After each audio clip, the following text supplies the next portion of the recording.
It is Wednesday, the 31st of August. Welcome to TDA, the day after, your favorite news platform and the home of popular culture as defined by the culture.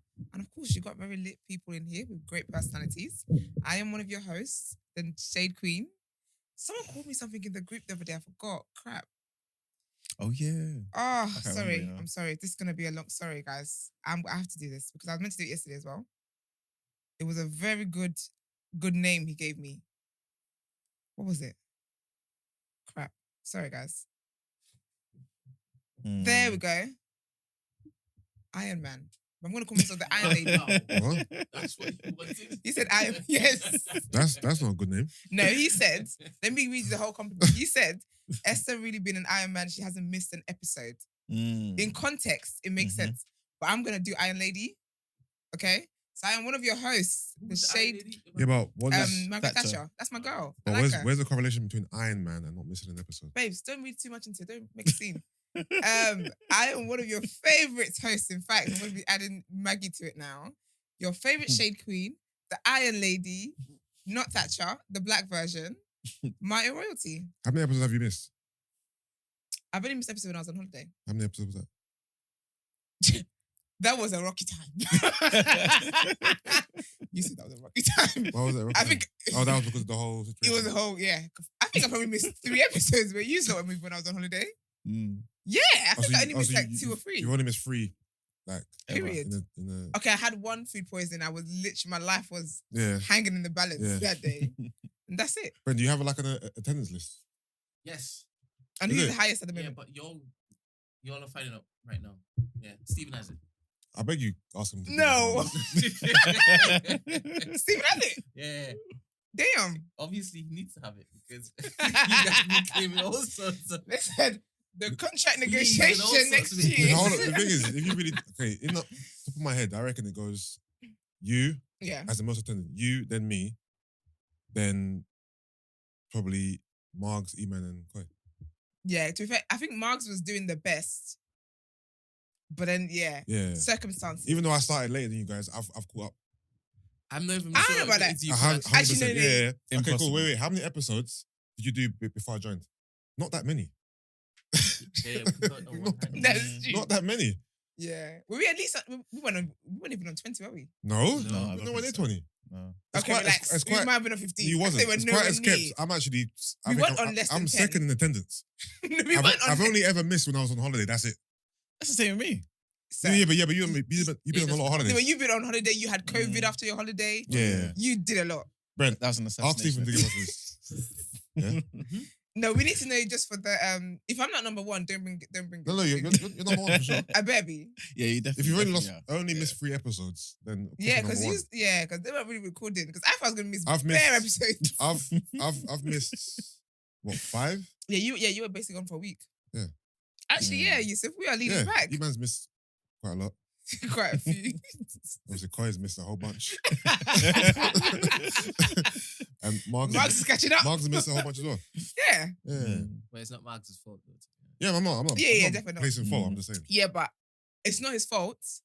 But I'm competitive, so I'm not great. Like for me, it's just the numbers. Yeah, I think you should give a prize to the best attendee at the end of the year. So me. The year's not. We've got 4 months left. That's a long time. Listen, Anything happen? This is true. no, nothing. Are you 4 rich? months Have is a you long. said anything can I happen? didn't say anything bad. You might get a good opportunity somewhere. True. What? That's amen. Amen. What do you- Amen. Yeah, okay. But you know, I was Hey, what did he say? He's blowing you off. I said you could get a good opportunity somewhere. He goes, where? Wow. No, as in, No, Wow. you did. You laughed at her. You laughed at her. You looked at her for opportunity where? no, Wow. but I meant, why would it be a better opportunity than TDA?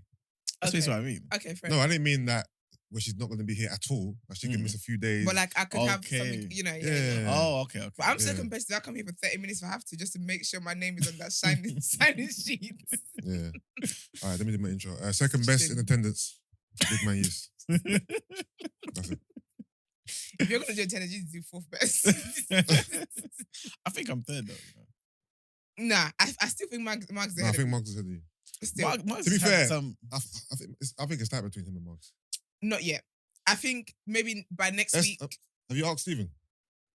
You think I'm doing this? Yeah, so we can. The conversation's happening now, Steven is bro. compiling this particular list so that we make sure that you guys don't claim nonsense. Okay. I'm not going to be sharing this with you. Oh, damn. Oh, you're not gonna share it? No. Why? I don't need to. You know I can just go and count the episodes I've been on, right? Yes, you can. Yes, you can. Yes, you can. That's so funny. And they call me Emman. Pro-black activist, TDA producer, news analyst, melanin jam pack. Period. Always. Mhm. You man dropped a 5 pick on the gram message. Did you see it?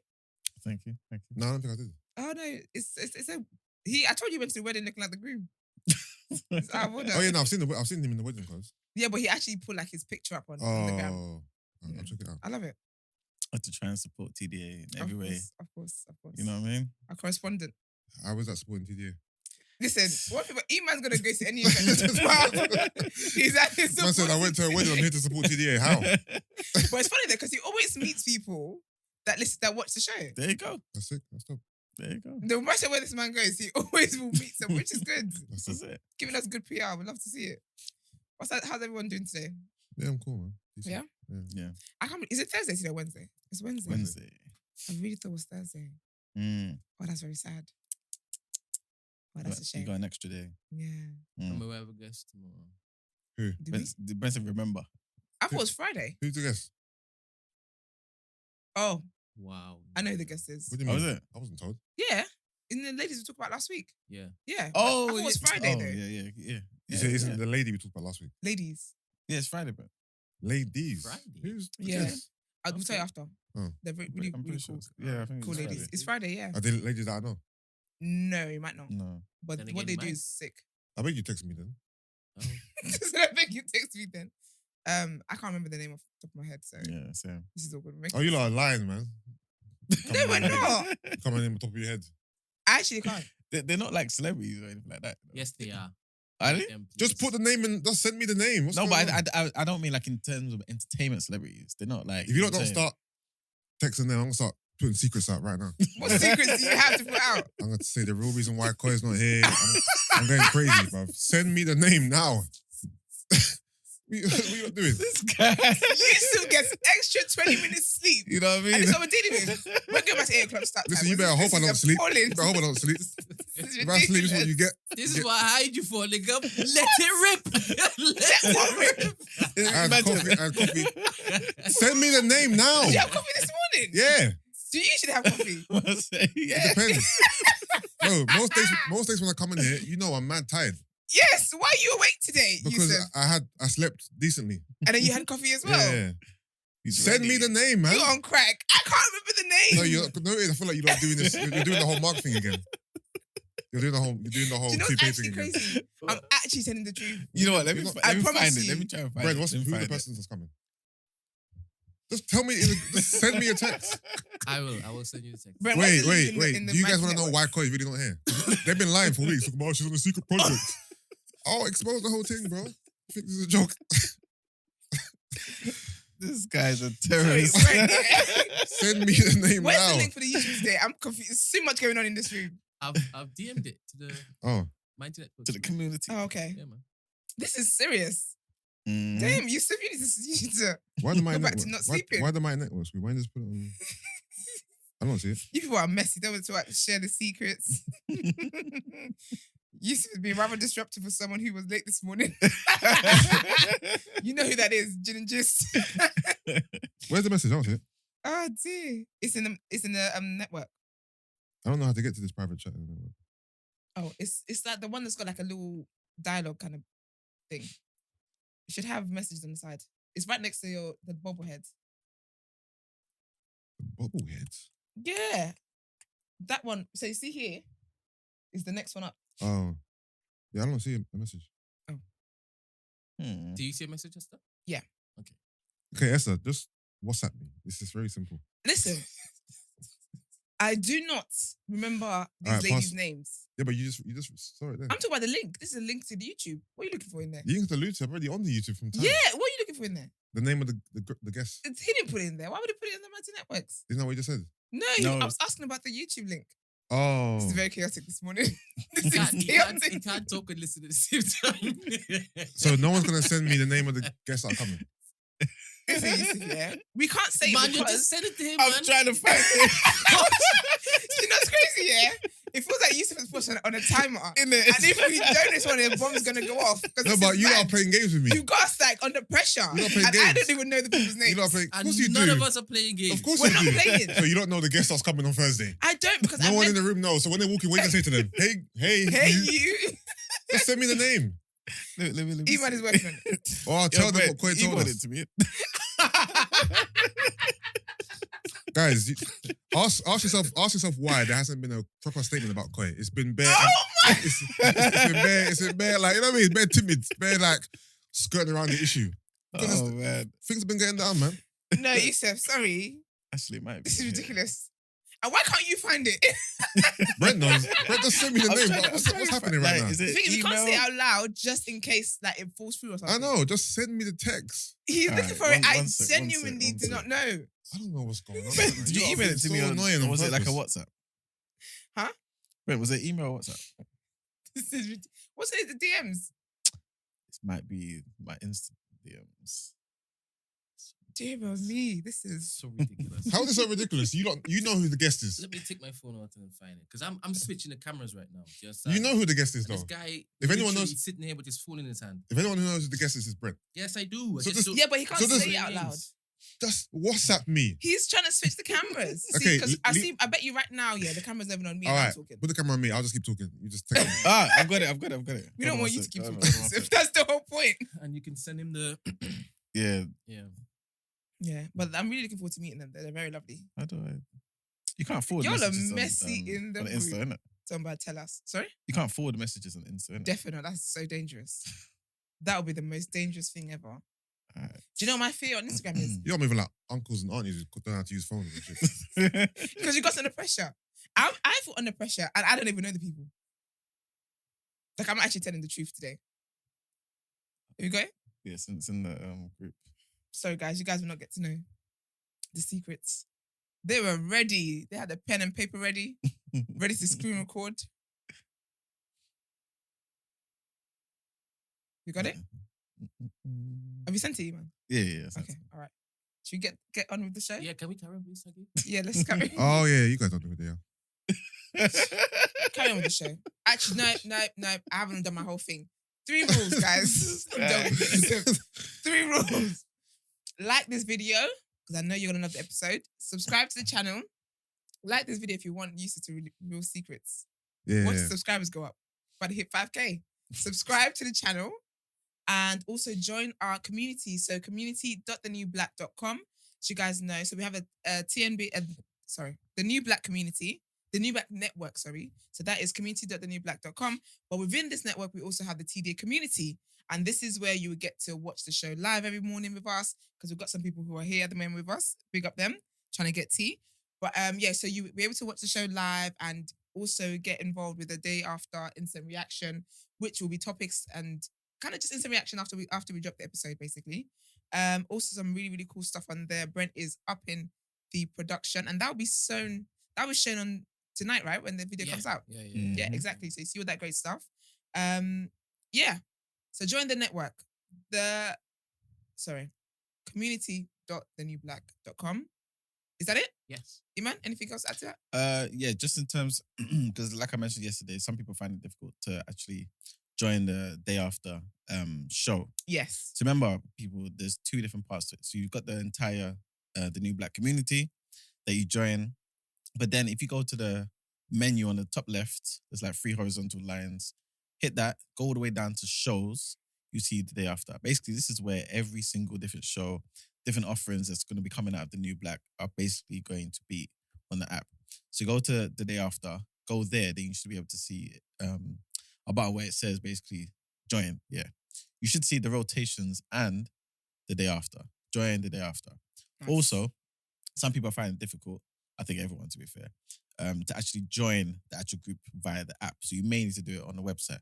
So like Esther said, community.thenewblack.com. Go straight there on the website, join, and then you can go into the app and enjoy everything that comes with it. Okay. Nice. Let's get into our show. Mm-hmm. Earlier, you guys were right. You didn't know who they was. Just so I was gonna ask you something like, Yusuf, you good to continue the show? But I was so scared what you might say. No, I thought you were doing like a prank or something. No. Yeah, I got PTSD from that marketing. All right, so our first headline is basically an update on Priti Patel's situation with the asylum plan. So plans to fast-track the removal of Albanian nationals entering the UK via small boat crossings have moved closer after Priti Patel met with Albanian police. Monday's meeting was part of 2 days of talks on the sharing of forensics and biometrics to clamp down on anyone entering who has a criminal record in Albania. Patel and the Albanian Minister for Interior Affairs, Bledi Chuchi, signed an agreement to tackle criminal gangs trafficking people from the Balkan country across Europe to Calais. Specialists from UK and Albanian law enforcement, intelligence and operational teams will help to agree the final details of how frontline teams will operate to tackle the influx of Albanians across the channel. Figures released last week show that 2,165 Albanians were recorded as arriving in the UK by small boats between January and June 2022, compared with just 23 detected in the same period the previous year. According to the Home Office, Albania is a safe and prosperous country, and many nationals are travelling through multiple countries to make the journey to the UK before making spurious asylum claims when they arrive. So yes, that's the first headline. The second is something homegrown, basically, and this is a development that's happened in Edinburgh. So Edinburgh will apologise for suffering caused through the city's involvement in slavery, while statues, street names and buildings associated with the trade will be re-presented to explain the consequences to the public. City councillors on Tuesday unanimously accepted all 10 recommendations made in a report on Edinburgh's historical links with slavery and colonialism, the result of a review set up in 2020 in response to the Black Lives Matter movement and chaired by Scotland's first black professor, Sir Jeff Palmer. Palmer said the council's decision to accept the full recommendations was very significant, and a civic apology was another move towards redress. An apology doesn't buy bread, but it gives another form of sustenance, he said. It's about feeling that somebody has looked at something and recognized it was wrong. They are saying to you, the person offended, that they regret what has happened. Even though many people say we weren't there, it wasn't our doing, we all have responsibilities. We are responsible for what happened in the past because the past has consequences. We can't change the past, but we can change the consequences of racism. The report outlined that statues and other parts of city architecture celebrating people who made money from the suffering of others should not be removed, but reframed in order to educate future generations. Okay. So yes, that's our headline. Okay, well, what you saying topic of the day follows on from that, isn't it? Mm-hmm. So might as well get into it.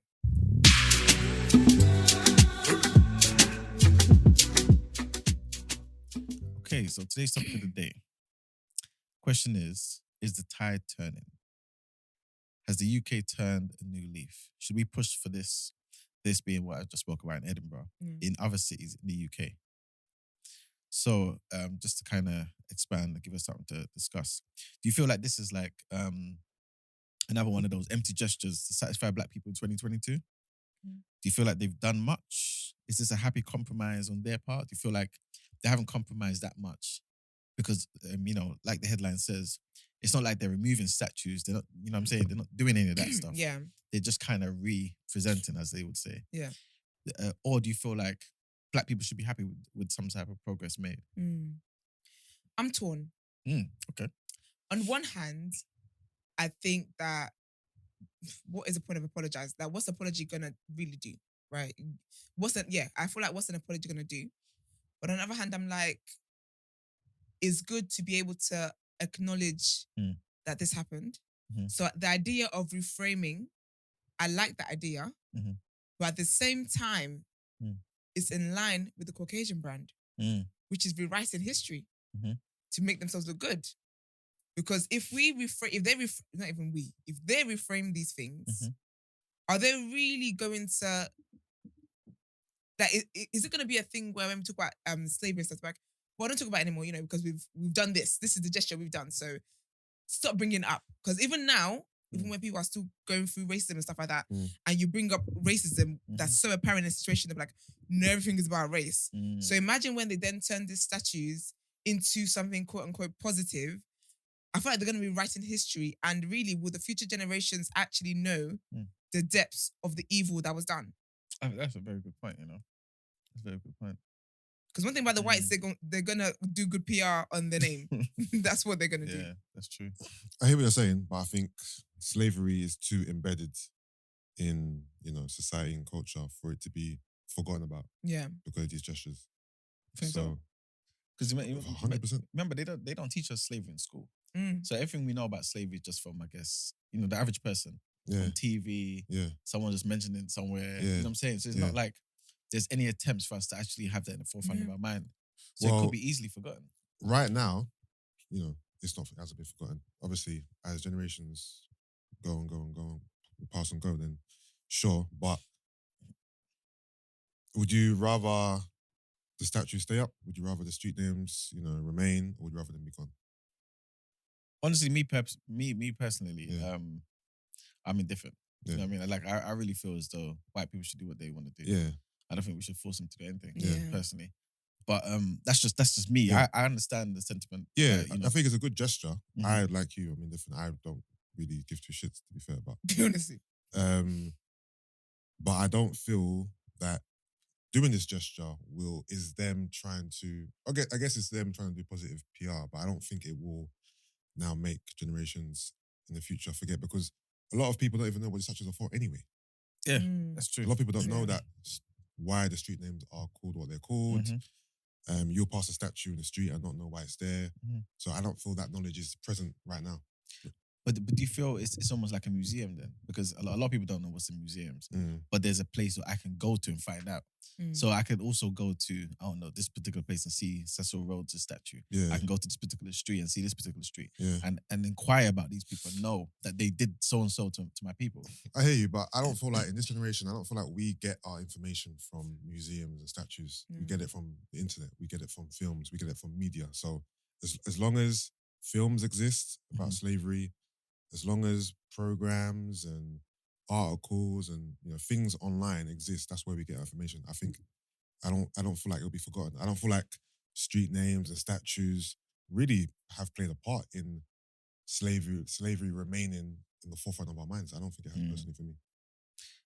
You know what I mean, I think it's more so how we consume information today, which is the internet, media. But a lot of I think you're 100% right in terms Yeah. of how we consume the information. Yeah. But I think that's the initial step, because it's kind of like anything that you're kind of interested in now. So Yeah. you're interested in, I don't know, music. Yeah, You may hear about it on the internet, Mm. but then you do your additional Googles, Mm. research. You may even turn up to the person's show. Mm. You know what I'm saying? So in a similar thing, there are people there who are kind of like they're proper patriots of this country Yeah. and feel as though all these people, even though these people were scumbags and terrorists to us, Mm. they're heroes to them.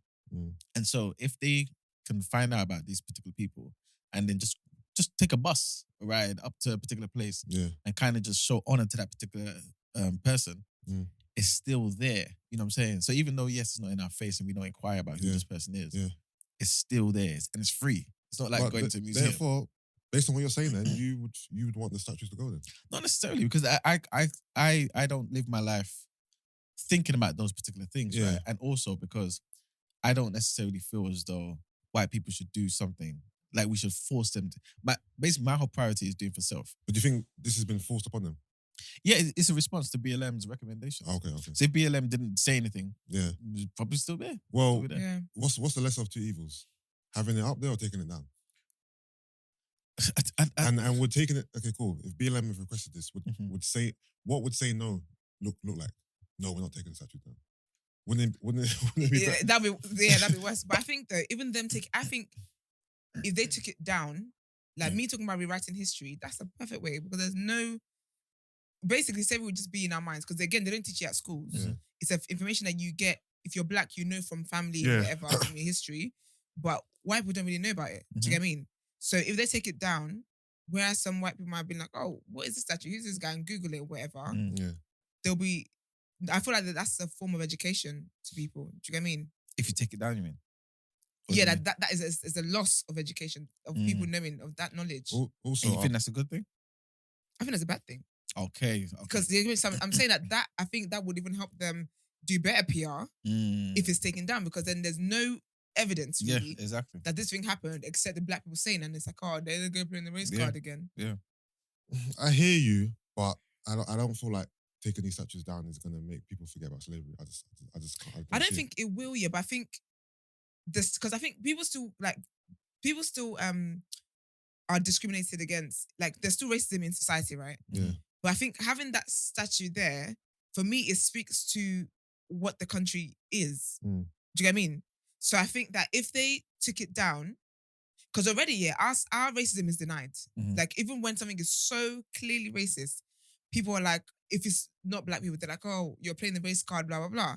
So I think that if you take the statues down, I just feel like it just gives them a better chance to just not be accountable. Because really and truly, if they really want to make good gestures and really go for these things, return the things that the treasures and stuff that you stole from other countries as well. If we're really active, we're going to clean house. Do that as well. Do you get what I mean? But I think with this, obviously, they're only doing it because they've been prompted to do it. Otherwise, those statues will remain there for generations and generations and generations to come. So this whole reframing stuff, that's probably their way of, we don't really want to take it down, but we can't say no outright. So, okay, we'll reframe them. So it's a way to educate people. Are you really going to? Because you don't educate people in school. So why would a random statue? I just thought these were random statues. I honestly did not know there was real people behind the statues. Do you get what I mean? So I think, I don't know. I just think that racism in this country is denied. There was a whole report. I don't know, was it the year of COVID or something, 2020 or 2021, when there was a whole report published saying Britain is not racist.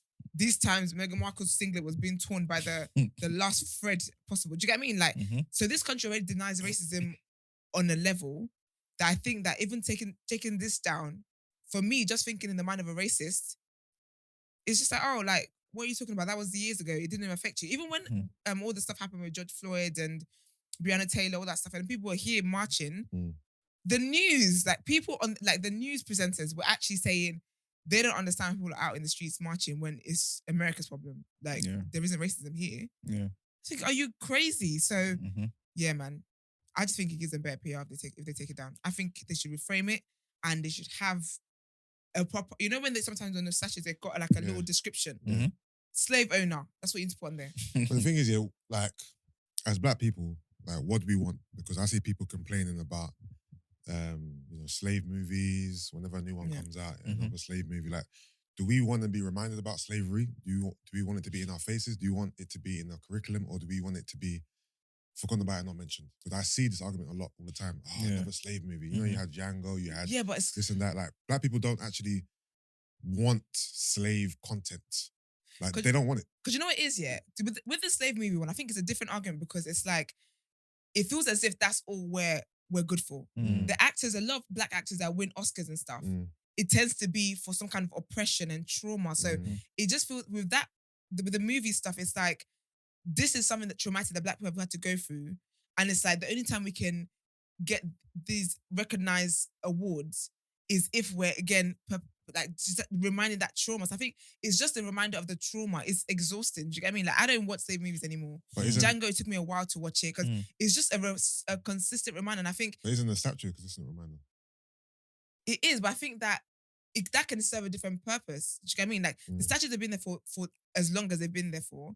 I think if they rebrand them to be a thing where it tells the truth of why the statue is what it is, it's different to, like, movies being commissioned every single year of that trauma. Do you know what I mean? It's like, that trauma is already there. We know this is that, but it's like when you're trying to find a new entertaining way to portray slavery, it's just like, mate, it's tiring. So I think that's what it is. I don't think black people want slavery to be forgotten about. Definitely not, because we're still, like, in all honesty, we're still kind of going through the effects of slavery to an extent in terms of racism we face every day, right? Institutionally and all that kind of stuff.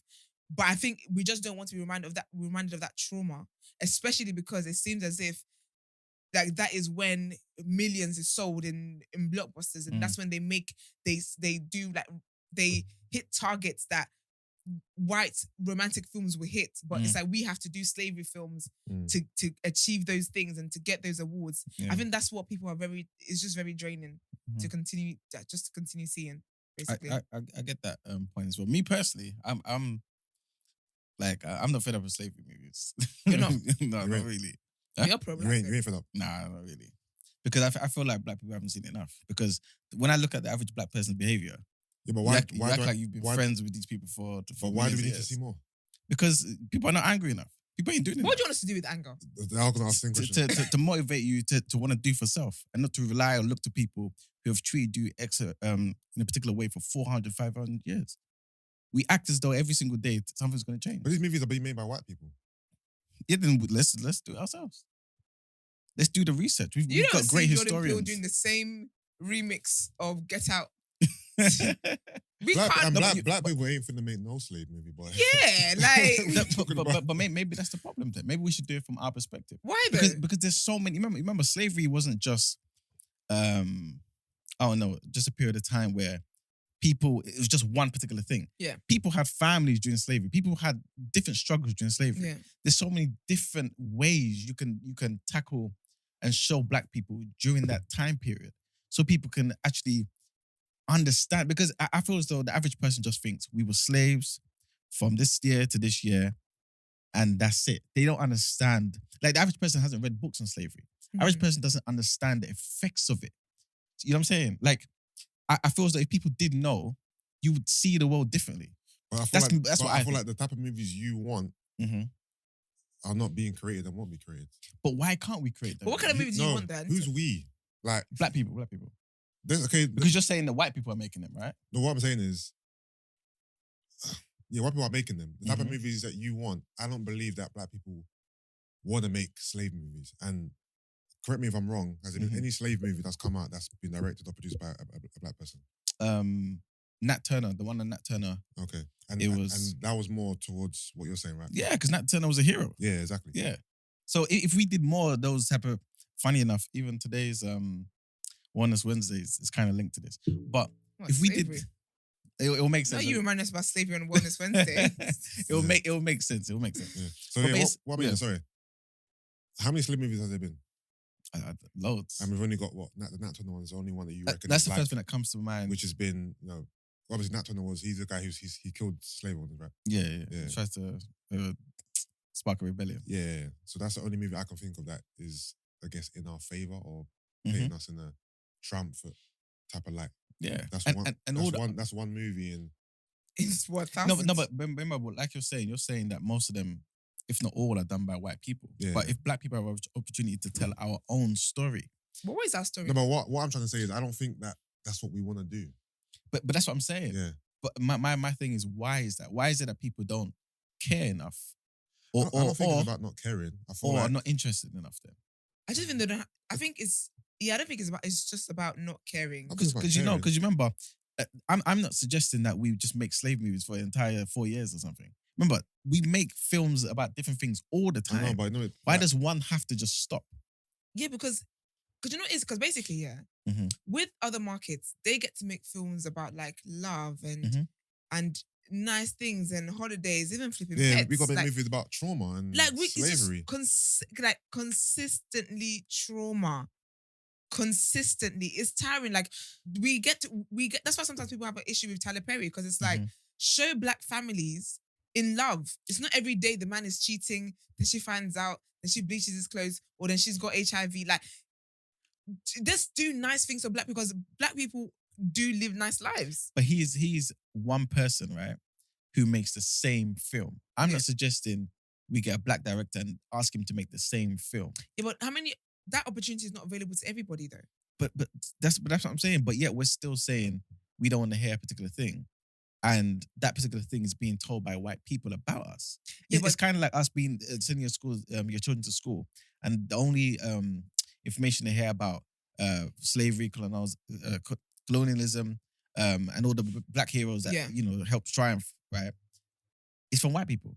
Like, there's only certain things you're gonna hear. Yeah, but I think that's easier to educate your children than it is for me to break into the film industry and then direct and produce a movie and all that kind of stuff. Because even look at a lot of actors, I even spoke about, Viola Davis recently, yeah. Mhm. So even she's talked about how like she's typecasted Mhm. because of the kind of black woman that she is. Do you get me? Yeah. So it's difficult for them to be as actresses and actors to make it as it is. Mhm. How much more to then be in a position of power where you get to then like produce a film and get it commissioned and be able to have in like different cinemas. Even look at Tyler. Tyler Perry's been doing this for years. Yeah. And look where he is now. But he's not been doing it longer than anybody else. Anybody else? Like if you look at the work of, let's just say, I'm not throwing shade at anybody at all, but people like the previous generations, the Denzels of the world, and like these people have been making films longer than Tyler Perry. Tyler Perry came in with a particular goal. He made films in a particular way. We may kind of disagree about how good they are, I like whatever Tyler it may Perry be. films. There you go, right? But still, he had a goal, and he said to himself, "I want to be self-sufficient. Yeah. I want a black studio." Mhm. If everybody had the mindset he had, right, Yeah. from the time they were starting before him, the millions they made before he made his first $100, right? Yeah. How many black studios would there be? How many different ways could we tell our story? Yeah. So we can't necessarily, like, for how long will we say we're not in a position to do this? It's difficult for us to do this and this, that, and the third, and there's only a selected few of us being selected, this, that, and the third. I don't think that's a problem. I just think they don't want to make those type of movies. You don't think black people want to No. make them? Yeah. I don't think they want to. I think black people are in. Listen, there's powerful black people within media, within film, TV. They can do what they want. Trust me. They don't want to make that type of content. So why does it come out then? Why is it that when white people want to commission those movies, Yeah, you still get those black actors doing because they're getting paid. and it's a because job. it's to a job. act. It's a Man, job. It's a Like, job. They're getting paid to do it. That's why they do it. but film actors turn down films all the time. Of course, yeah. You know what I'm saying? So they don't have to do it. You can't just say it's because of the money. So what's it because of? No, but I'm because maybe they actually want that story to be told. Who? Those black people who are it's involved a in the film. job. It's a No, job. I don't think it's as simple as what you're saying. Give me a specific example. So, for example, Jamie Foxx he was in Django. Django, yeah. So do you think Django, the story of Django, do you think that paints us in a positive light? What happens at the end? I can't remember really. I say, didn't he beat the man up or something? Yeah, and he escapes with this woman. So you're saying Jamie Foxx wanted to be in that movie because he wanted that story to be told, as opposed to he just want to get paid? Yeah, 100%. 100%. Because if it's not him, it's somebody else. No, but what I'm asking you is, what's the story of Django? I'm asking. The story of Django is this slave, right? His woman gets taken from him. Yeah. He goes basically on a mission, I guess, with the assistance of another guy who also wants a particular thing. Yeah. Eventually, he finds his woman, tries to free her, successfully frees her, and they go off into the. So is that a story that you want to be told? I wouldn't mind seeing it, yeah, because the black man won in the end. Yeah, exactly. Yeah. So that's why wouldn't Jamie Foxx want to be in that film then? But it's still about slavery. That's what I'm saying. And if black people are doing it themselves, I think I'm lost in your point here. I was responding to something you were saying. What was you saying?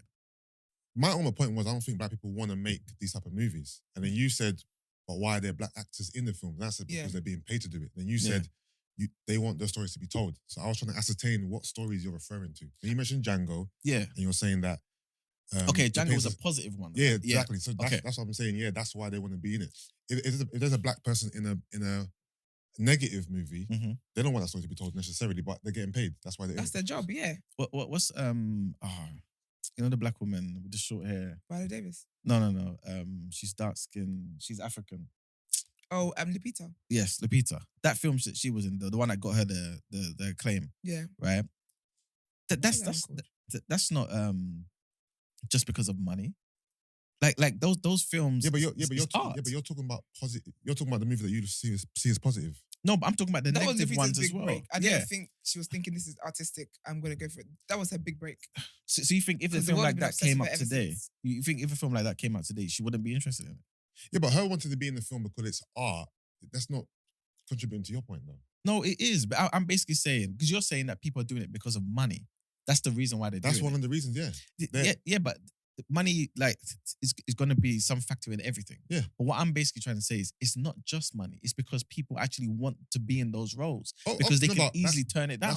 Yeah, but that's obvious. It goes without saying. That's what I'm saying. So if it is a case that they are fine with being in those roles, how can we say they don't want to be in those roles? I didn't say they want to be in roles. I said they don't want to make the movies. I'm talking about directors. So you're talking about directors now? Yeah, because you're talking about Tyler Perry. Yeah.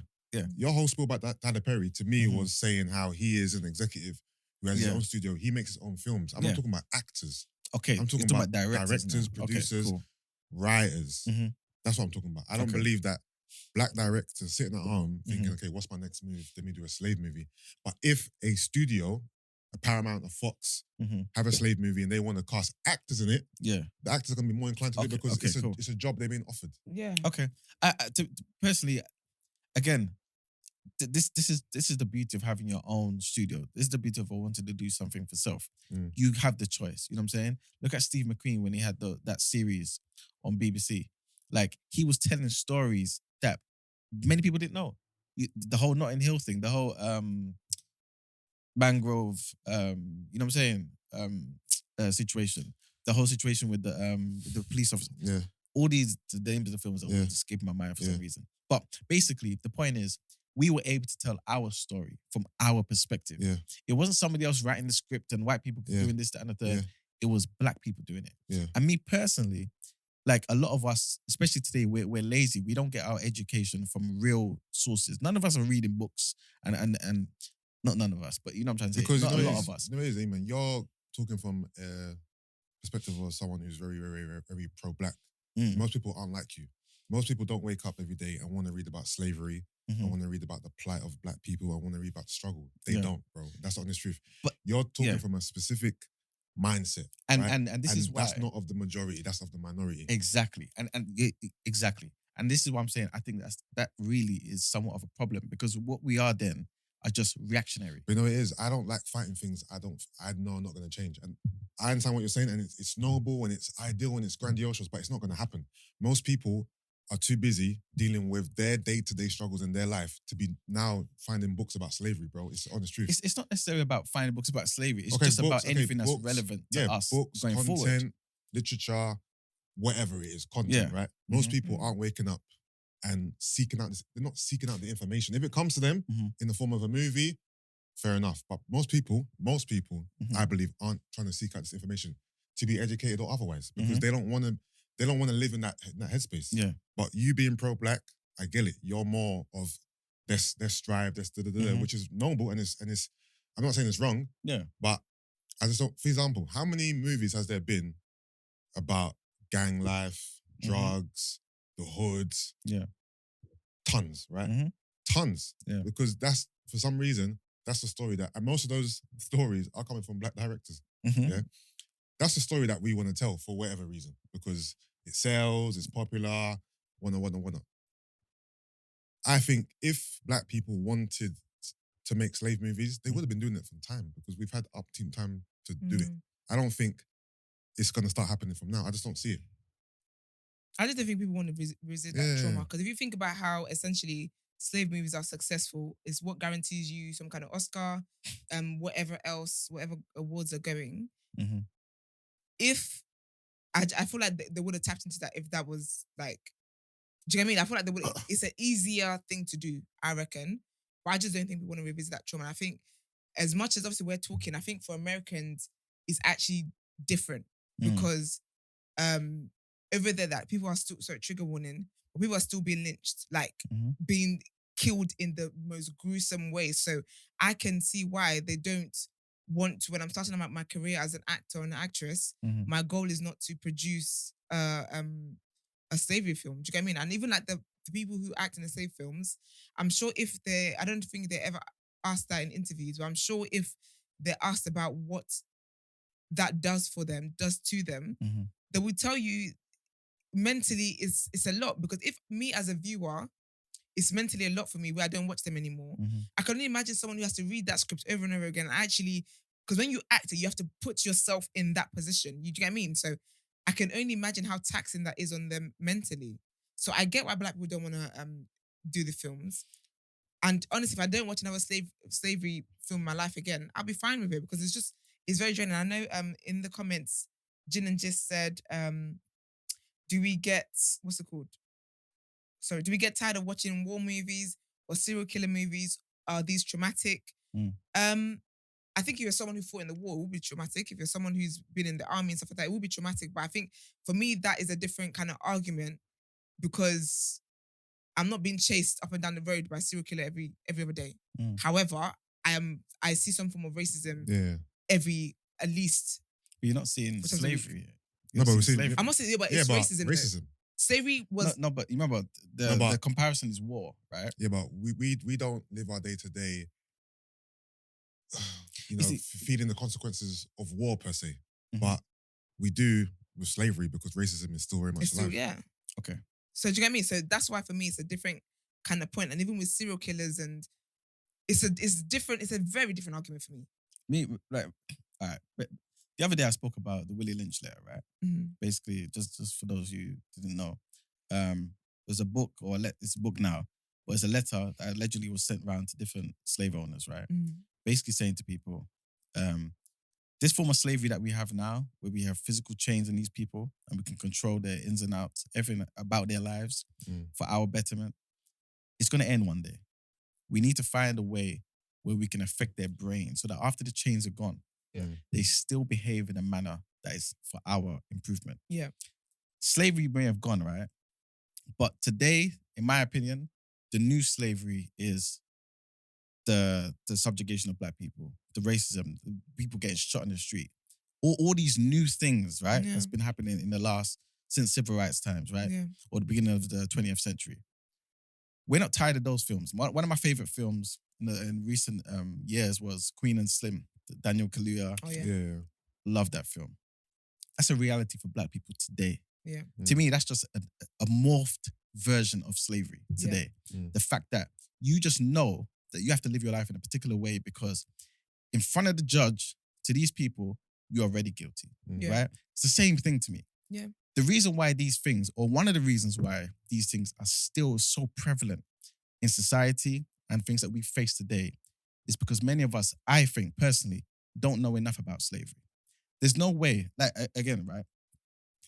You're dealing with people who, at every opportunity, right, will put certain things in place to bring about your downfall, to make sure there's a ceiling. Yeah. Malcolm X said, if somebody stabs you in the back, right, puts a knife in the back 6 inches and pulls it out, or pulls it out halfway, or starts to pull it out, that's not progress. The progress is when it's completely gone and we're addressing the wounds, right?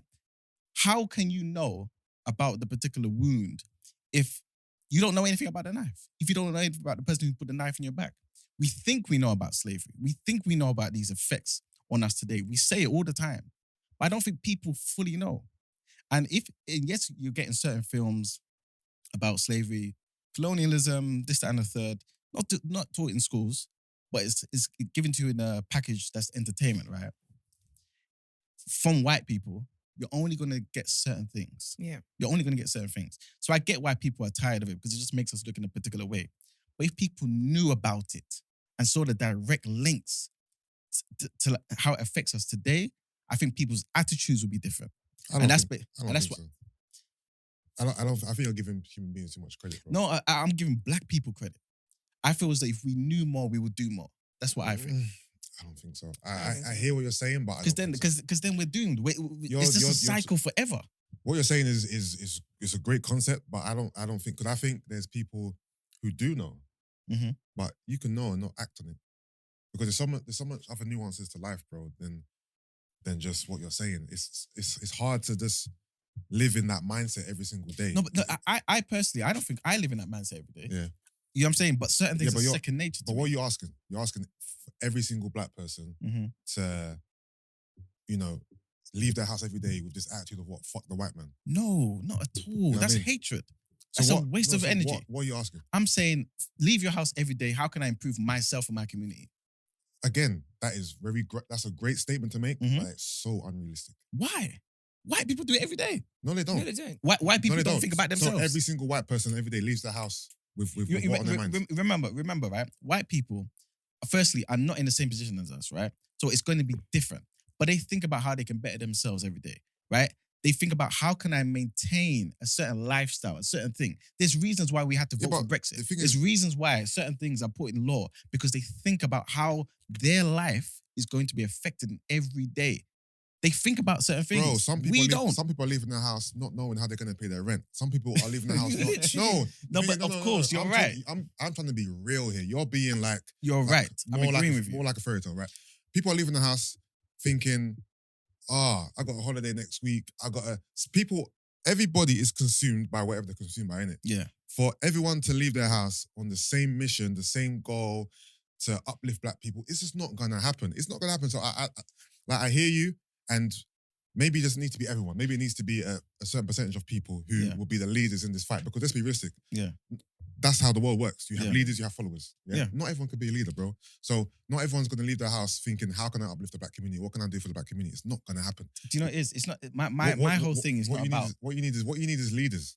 No, but you know what it is, Yusuf. It's not a case of I want black people to think about how can they better the black community necessarily, but how can they better themselves? Because I feel like in turn, that just translates. What's this, right? That's great, and I agree with that because I think that should be innate. But it's not. Okay, that's where we agree. I believe that every single person should Mhm. always think about how they can improve themselves. Mhm. Yeah, it doesn't even have to be related to race relations, but just in life in general. Mhm. Yeah, I agree with that. That to me should be normal. You should always want to strive to be better. Mhm. Yeah, but in terms of what you're saying, in terms of the black community, racism fighting the Mhm. man, I don't see that happening. That's realistic. I don't say that. Yeah, realistic. I get you and I understand Yeah. why you think that way. I just feel like it's sad that it's not. Yeah. Because at the end of the day, I feel as though every single day we're basically playing a particular game, right? Where white people are playing rugby Mm. and we're playing football. Mm. So and we think everything's level. We think this is completely the rules are the same. Yeah, But the reality is all we're using is our feet and our head. They're using their feet, their head, or not their head, but they can carry the ball and run with it. Mm. And we look at this and think, that's a bit strange, but okay, we're still playing football here. No, they've got an advantage here because you are not fully understanding the game that's being played. And the lack of information, right?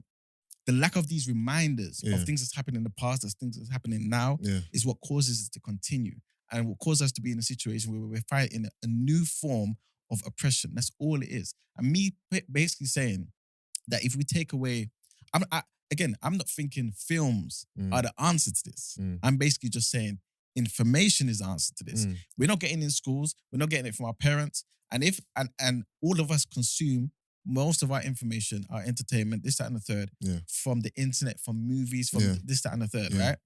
If we had control of it ourselves, we Yeah. told the story for Yeah. ourselves, Yeah. I think this information would hit different. That's what I think. Let me ask you a question, right? Yeah. This is just to get your perspective, right? So let's just say we lived in a world Mhm. from tomorrow onwards where slavery was never spoken about again. Yeah. Yeah. Where you could actually, where white people, intentionally were trying not to be discriminatory and racist and all the above, right? Yeah. And there was a world where, the world as it is now, right? Where racism is very much rife, statues, film, content, it's all being consumed, right? Mhm. Would you want your child, and let's say you had a child, right, in both these scenarios, your Yeah. child could be in this first scenario where Mhm. slavery has almost been forgotten about, yeah? And from when they're born to when they die, they live a pretty seamless life without being racially discriminated against, without being abused, without it affecting their work life, whatever life, right? Yeah. But your child had lack of knowledge. As Okay. in this world, slavery has kind of been forgotten about. It wasn't really mentioned, right? But they lived a quite peaceful life. Mhm. Or would you want them to live in a life where they're reminded of slavery, it's on their minds, they go into work every day, they're like you, where they want to try and better the community and they're fighting for a better Mhm. day, right? But they're having to tussle with racism and discrimination every single day. What would you prefer your child to live in? The world where they can live a peaceful life from start to finish Mhm. without being reminded of slavery or discrimination, or the world where they have to fight every day? I would want peace, 100%. Yeah. But the reality is, right, you can take away slavery, you can Yeah. take away those particular things Yeah. from the consciousness of the people. Mm. But if the effects of it is Mm. still there, if we look around and we know that it's our blood, sweat, and tears that built certain things, and we don't benefit from this. Yeah. If all of these things are there, Mm. right, as constant reminders, right, or rather, not even reminders, but the effects of these things are still there, Mm. then I'm being robbed of a particular thing. And really, my condition is worse than it actually is, because I don't even know why I'm in the position I'm in. You know what I'm saying? Mm. But if the situation is a case where it's like slavery didn't exist. Colonialism doesn't exist. Racism, discrimination doesn't exist. Everything is just, we don't even care about race. Yeah. Then 100%. Yeah. We just go for that. But the thing is, we do care about race, and we've cared about race for thousands of years. You know what I'm saying? And black people are the ones who really don't seem to be responding in the right way. This is my opinion. What's you know what I'm saying? the right way to you? Doing for self. Understanding that the situation that we're in, wanting to expecting particular establishments and institutions to bend over backwards to benefit us will not happen. Describe We have to what do it for doing self. Describe what that means to you. Like, describe a scenario of everyone doing it for self. Everyone, okay, so if I link in capitalism here, a lot of my Pan-African family won't agree with me in this particular aspect. They like, socialism. Beautiful. But from my perspective, you're basically pursuing your own self-interest. So for example, you want to do a particular thing, you're PT, this, that, and the third, but then you're able to start up a gym, right? Certain things like that.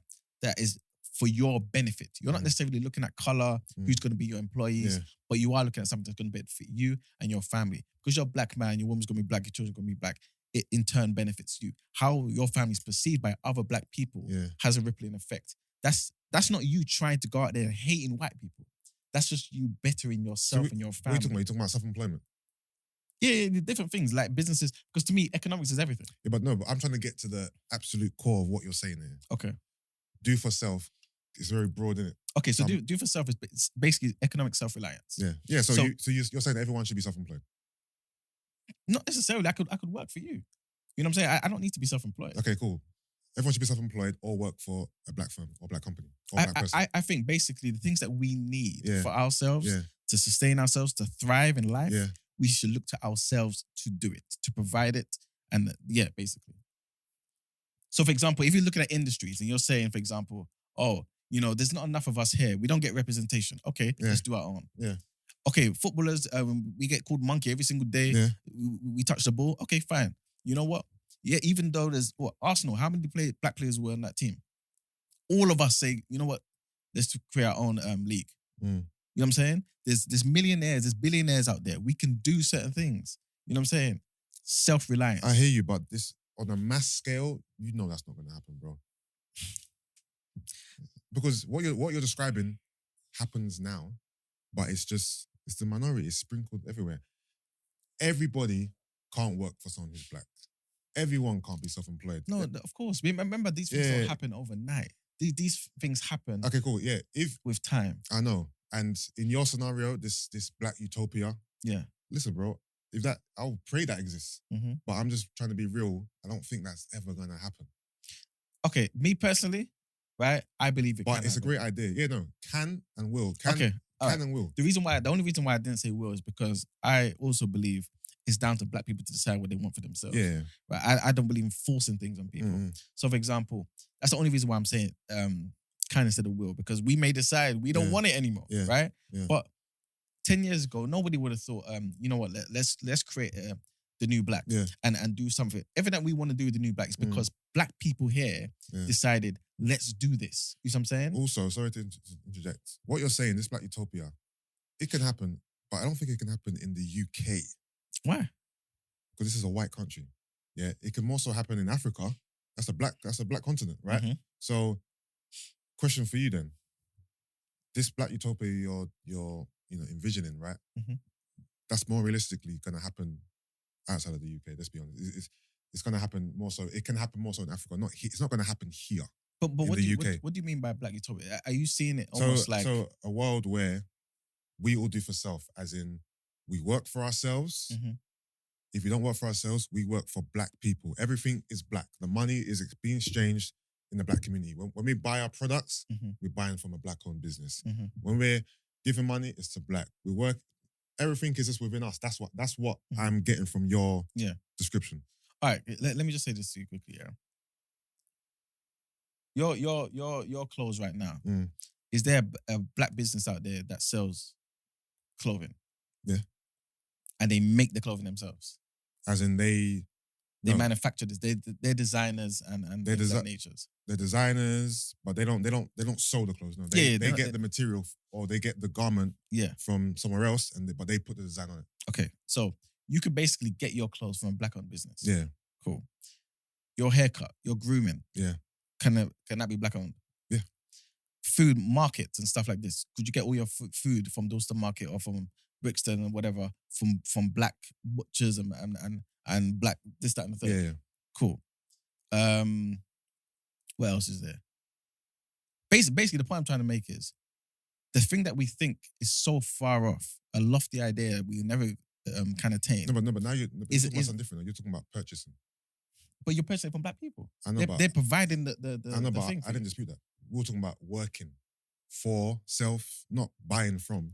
It's all. Remember, it's all the same thing because remember, if you're buying from these people, No, but I'm not they have disputing. But I'm not disputing that. I'm not disputing that we should buy from black. no. And I'm not. I know you're not disputing. Yeah. I'm basically trying to say that we can Yeah. and we have a system and a network Yeah. where we can do that. And If we in have those, that, like, why can't we? why can't Yeah, we? that was Why do we think it's that far off? Yeah. Only thing that's left for us now, really. Because It's buying, no, I hear you, but buying from black businesses and working for black businesses, it's a two completely different things. Okay, all right. Let's make it simple. You get your haircut from black business, right? Yeah. Could all the people in that barbershop be black cutting hair? Not everyone wants to be a barber. No, but there's only 4 chairs in there. So let's just say the four out of the 4% of us in this country. Yeah. Right? We can fill those chairs. Barbers, hold on. What are you saying about barber? Barbershops, black people get their haircut from black people, bro. It's just, This is what I'm trying to say Yeah. to you. But the point I'm trying to make to you is the yeah, things but that's for a different reason, though. Well, why is it a different reason? The reason doesn't Why even do matter you think black people get their haircut from black people? because they cut it the way we like. Exactly. But that doesn't matter. You see what I'm saying? Okay, so go and find a white barber then and teach him how to cut your hair. No, I don't want to. Exactly. But that's not the point. The point I don't get your is- point with the barber No, comparison. he's basically saying that if in like smaller things in our lives, Yeah. we can be like it can be in house in terms of black community. Yeah, Like the bigger things aren't far fetched. and that's the key word you just said there. The smaller things. It's very It's easy. it's not even just the smaller things. It's all look. Right now, there's companies in Nigeria that are making black cars, you know. So You see, I looked at you like, sorry, take us sorry, there. not black cars, but basically black-owned car manufacturing Oh, yeah, businesses. yeah. Mm. You know what I'm saying? There's phone companies. Keywords. Yeah. What you said there? Nigeria. No, but don't do that. How? No, I'm not fresh at But Nigeria. he's basically Oh. just saying is back home, basically, not here. Okay. Yeah, I'm no. And what you meant is the cars and the bicycles. Oh no. What I'm saying is, yeah, because everyone in Nigeria is black. No, but Ah, yeah, but remember, the reason is it's not just that. There's not many white manufacturing country businesses in this country now anyway. They've sold a lot of their stuff. They do It's all kinda exported import and yeah, 100%. I do get you Yusuf's point in terms of like it's easier to do this in a country that is Yes, black. 100%. We know. But it's not about easier. Is it possible? And how realistic is it? I think it's possible. I think it's. but I Are think you talking about here in the UK? Here in the UK, I think it's possible, yeah. But I think we all need to have that mindset.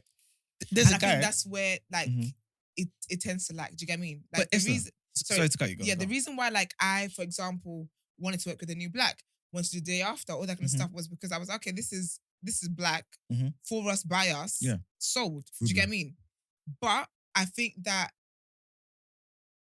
not everyone has the mindset that, for example, the new black has. Do you get what I mean? 100%. And I think that's what makes it difficult because in the numbers that we are, because even like within our community, there's stuff that we disagree on, right? Mhm. So I think that for the numbers that we are, Yeah. unless everybody can think the same way, it's going to be difficult to achieve what it is that you're saying. But I think it's just really going to come down to if this is what if you're someone, say, with your mindset, right? Yeah. Mhm. You just have to go forth to someone else that's got that mindset. And I Yeah. think that's the best way it's going to work. But this is the beautiful thing about everything that you're saying. It doesn't take the majority. It just takes the few that will use initiative. Mm. You know what That's I'm the saying? word, We, actually. we don't need millions of the new blacks. We only needed one, right? For now. Yeah. Mm. And we just bare different content creators under the new black. Yeah. We don't need millions of people who make garments, right? Yeah. We just need, I don't know, Trapstar and you know what I'm trying to say? Yeah. We just need those people who would use their skill, their ability to do for self. To be fair though, and then us say, you know what, we love this. I'm gonna patronize your business. and that's what I was gonna say. Because to be fair though, black people, like, I guess sometimes all people need to see is one person do something. They're like, oh, it's possible, and then everyone kind of follows suit. I was at the wedding the other day. My boy's got a watch, nice watch. Yeah. Ghanaian guy made it. I saw Was it Vitae? Vitae. Yeah. I saw Yeah. it the other day. I think it was yesterday. Yeah. It's now in Macy's, right? Yeah. If he said to himself, you know what, everyone's just gonna really want Rolexes. Everyone's just gonna really want this, that, and the third. Yeah. Da-da-da. What's the point? Let me go into something else. Let me try and be a rapper. No, That try wouldn't and be a there. rapper, child. No, No, but but you know what I'm trying to I say. hear That what wouldn't be you're there. saying about business. It only takes one person. Yeah, but Yeah. business is gonna exist regardless if you're black or white. Like business is business, isn't it? Like black people are not saying, "Oh, I'm black, so I have to be a rapper or a basketball player." Like people are gonna get into business. They're not thinking. Most people don't think about race when they get. But into that's business. the point I'm trying to make. This is why I Because- said economics I mean? is everything. It's about doing for yourself. If you do for yourself, people like me that think like, you know what, it's important. Yeah. Black economics is important. Yeah. I will purposely go out my way to come to you. But for somebody else who doesn't see it as important, if your product is good enough, they will come there anyway. And what happens is the business thrives. Yeah. He will get more employees that look like him. I'll continue to go to him. That person will go to him. White people even Yeah, go to I'm not him. disagree with you. this is how things I'm all change. for black. I buy where I can. Mhm. I buy stuff from black businesses where I can. You see, most of the time I'm wearing Lakey. That's a black There you go. brand, right? Yeah. There you go. Most of the time, wherever I can, I buy black in it. So that's not even. I'm not even disputing that. That's what I'm To saying. be fair with you, so we're on agreement on that. Exactly. So the point I'm trying to make is the idea that you think that, for example, we can't buy black and get things our everyday essentials from black businesses and black this, that, and the third, right? It's not, that idea is not Yeah, that but no far one. Yeah, off. but who? No one is. Because you said it arguing can't happen in the UK. that. No, I think in this discussion you're getting lost. That's why I said you switched from me saying, Mhm. "Are you saying that we should all be self-employed and work for black people?" to Yeah. consumer behavior. I'm not talking about buying from black people or supporting black businesses. That's not what Okay. I'm saying. When I was talking about the utopia that you're describing, right? Mhm. I said, to me, it seemed like you're saying that we all should be self-employed Mhm. or work for black businesses. No, that's not what I'm saying. I'm basically saying we should all the essentials, the things that we need, the things that we complain about. Basically, this whole discussion, to me, the reason why I brought up the whole thing about movies and stuff, right, is basically, for those who kind of got lost, right, it's basically me saying we get our information from a few places, unfortunately. Mm. If we don't give information about particular things from those places, Yeah. we won't get that information.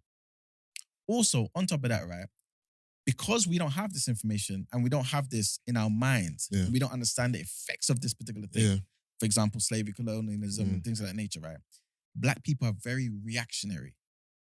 Somebody who's proactive in life is not reactionary. Mm. You don't just, like if you're a boxer, you're not in there thinking, I'm just going to react. You need to take him out. You see what I'm saying?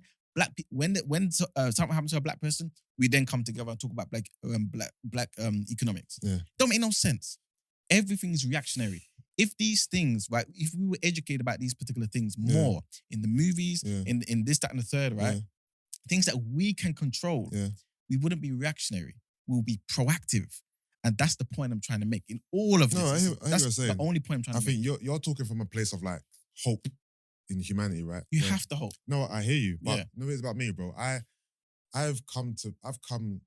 at peace. I'm at peace with how human beings are Yeah. and how people behave. Yeah. Yeah. I innately study human behavior. So Yes. I don't really have, I always expect the worst because human beings are innately selfish people who are just out for themselves because you live alone, you die alone at the end of the day, innit? And what you're saying is great. It's what should happen, but I just don't see it happening because people are just not like that. There's so much nuances to life that affect everything you're saying. And Yeah. I just I feel agree like this perfect world that you're describing, like it's great, and I hope it does happen. I just don't. I have no faith. You know what the thing is, Yusuf, yeah?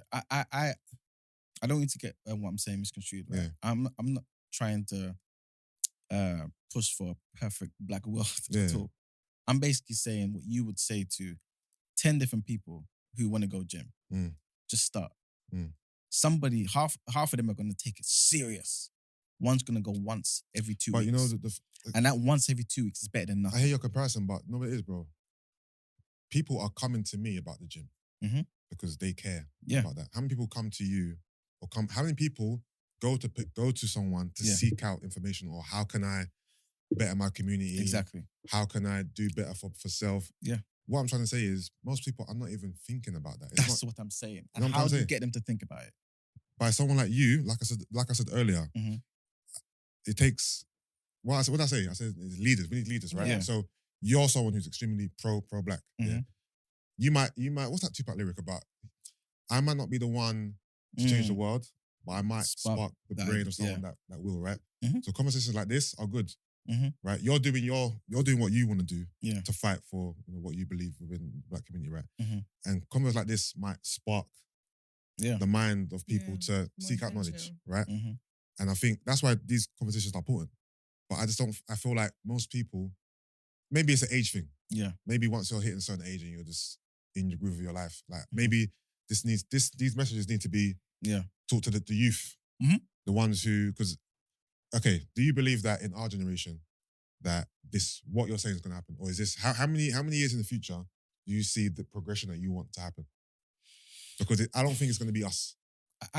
We might spark the brain of yeah. the ones that will, Mhm. but I don't believe it's going to be our age group. Like, for example, something like the new black is something that I reckon is obviously it's taking ownership and Mhm. it's being a gatekeeper and putting black content and black creators on on the pedestal, right? And we're putting out our content. So something like this but it's an anomaly, right? That's how. That's how it all works. No, I'm not. This is fantastic. I'm just saying. I believe that it's the generations. How many generations Mhm. behind do you reckon it is until we're to where you think we're making progress?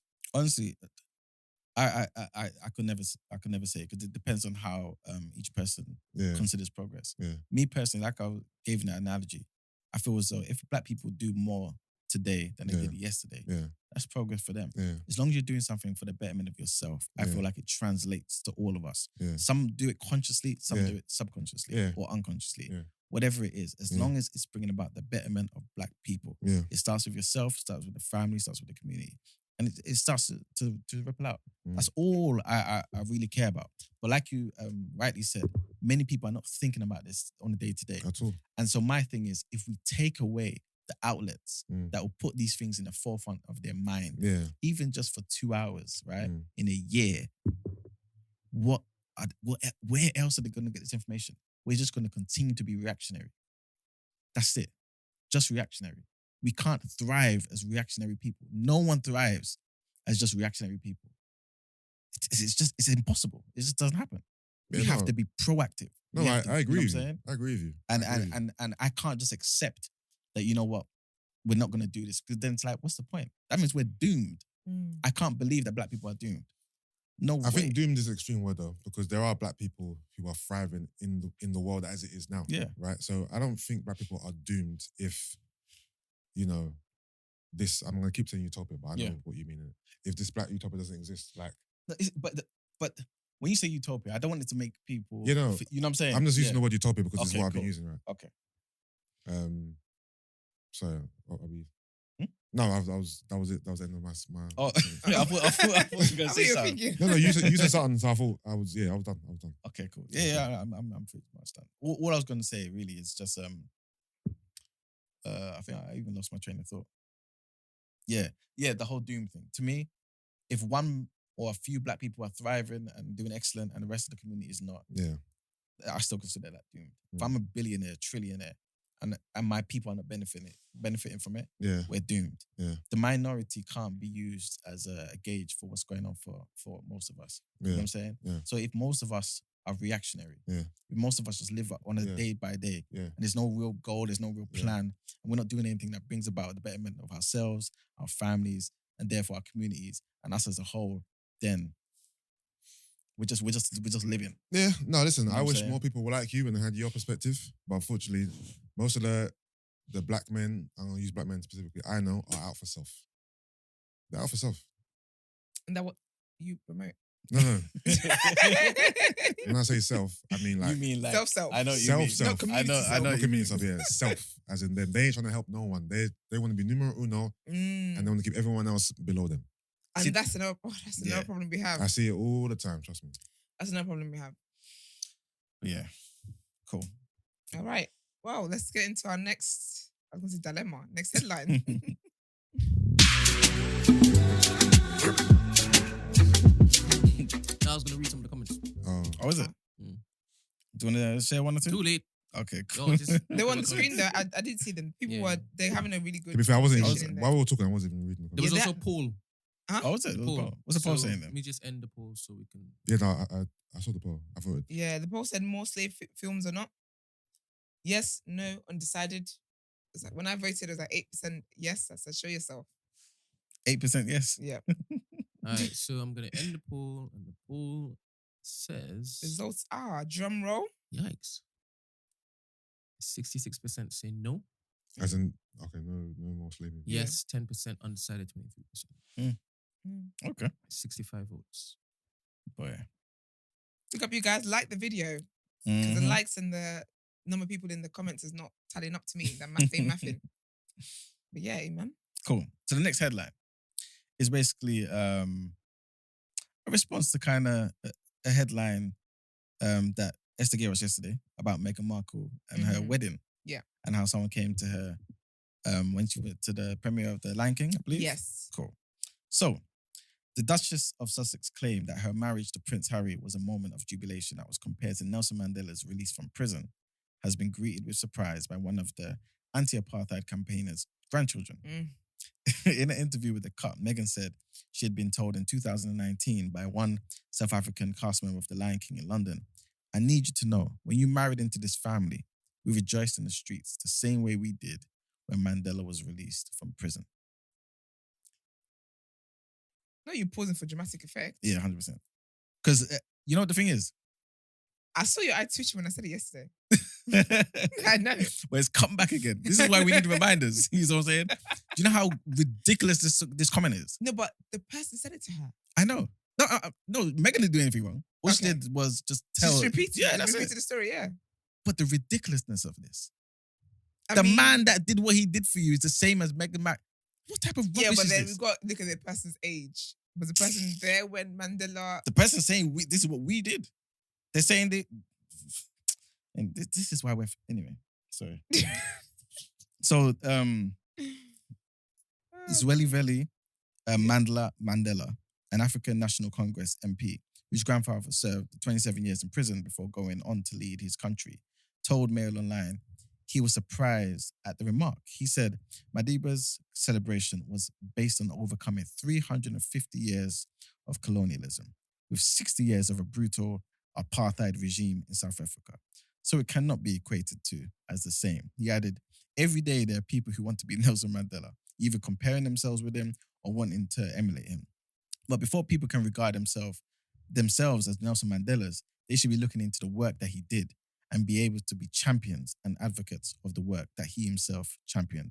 He added that his grandfather's release in 1990 from jail was the culmination of nearly 350 years of struggle in which generations of our people paid with their lives. It can never be compared to the celebration of someone's wedding. Do you know what I don't like here? Mhm. Personally, I didn't know about Nelson Mandela's grandson. Cool. And I think it should have stayed that way. He's an activist Because though. He's not fair a enough, nobody. that's great for him. For a black and everything, that's all great. But, like, she didn't say that. Somebody said it. So, this speech Yeah. he's giving to the press, Yeah. so you need to get to your people. No, but Is he not- based in South Africa? He's not attacking her though. Yeah, but it's just like, He's just reacting to what she's saying. But I don't think he's attacking her. I don't think, he's not attacking her. Mhm. But if you're gonna, if I say something and then you're gonna follow up on what it is I've said, Yeah. it looks as if you're like, Mm.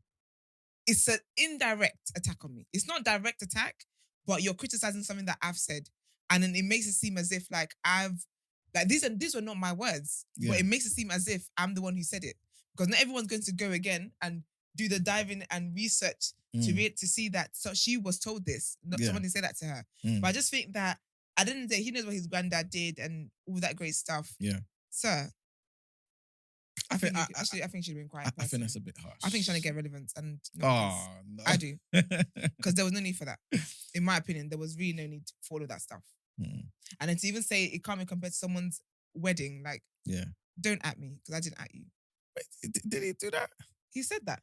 No, but it did can never he be at her compared. though? Like it's Yeah, not but really. it can never be compared to a celebration of someone's wedding. I think he could have educated or spoke about the importance of the time his granddad came out and all that kind of stuff in a different way without it being that what he needs to. My thing is what he needs to do is educate the people of South Africa who clearly think that Nelson Mandela being freed is the same thing to put on it's the same level as it's something to rejoice over as someone's wedding. Yeah.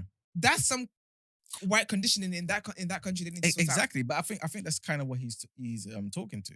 The fact that somebody could make that comparison. Yeah. You know what I'm saying? Rather than to Meghan Markle. You know what I'm saying?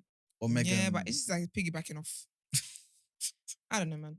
I see the things different. I think he should have just done his teaching and been quiet about it.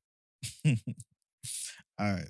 So our next headline is about Mikhail Gorbachev, who's the former Soviet leader whose reforms led to the unlooked for breakup of his own country and to the demise of communism across Central and Eastern Europe.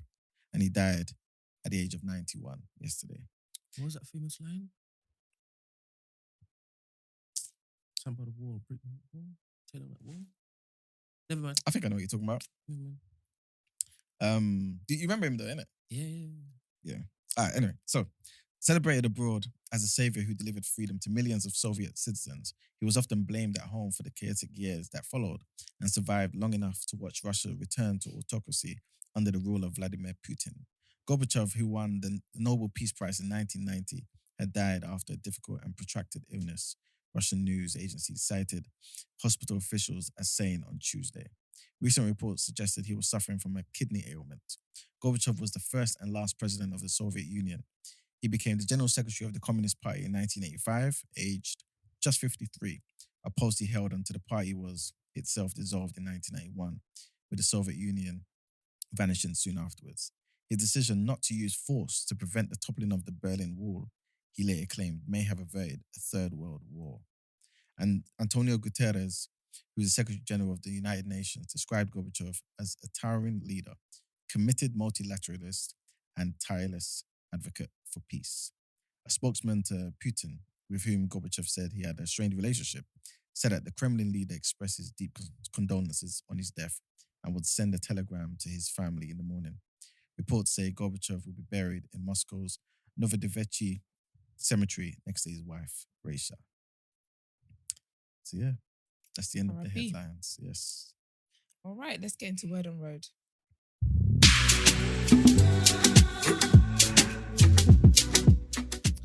Okay, so I've got a few things for you guys today.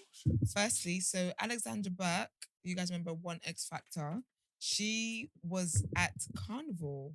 She was at Carnival. I really liked what she did. So basically, obviously, she's a new mum, a recent mum, still breast pumping and all that great stuff.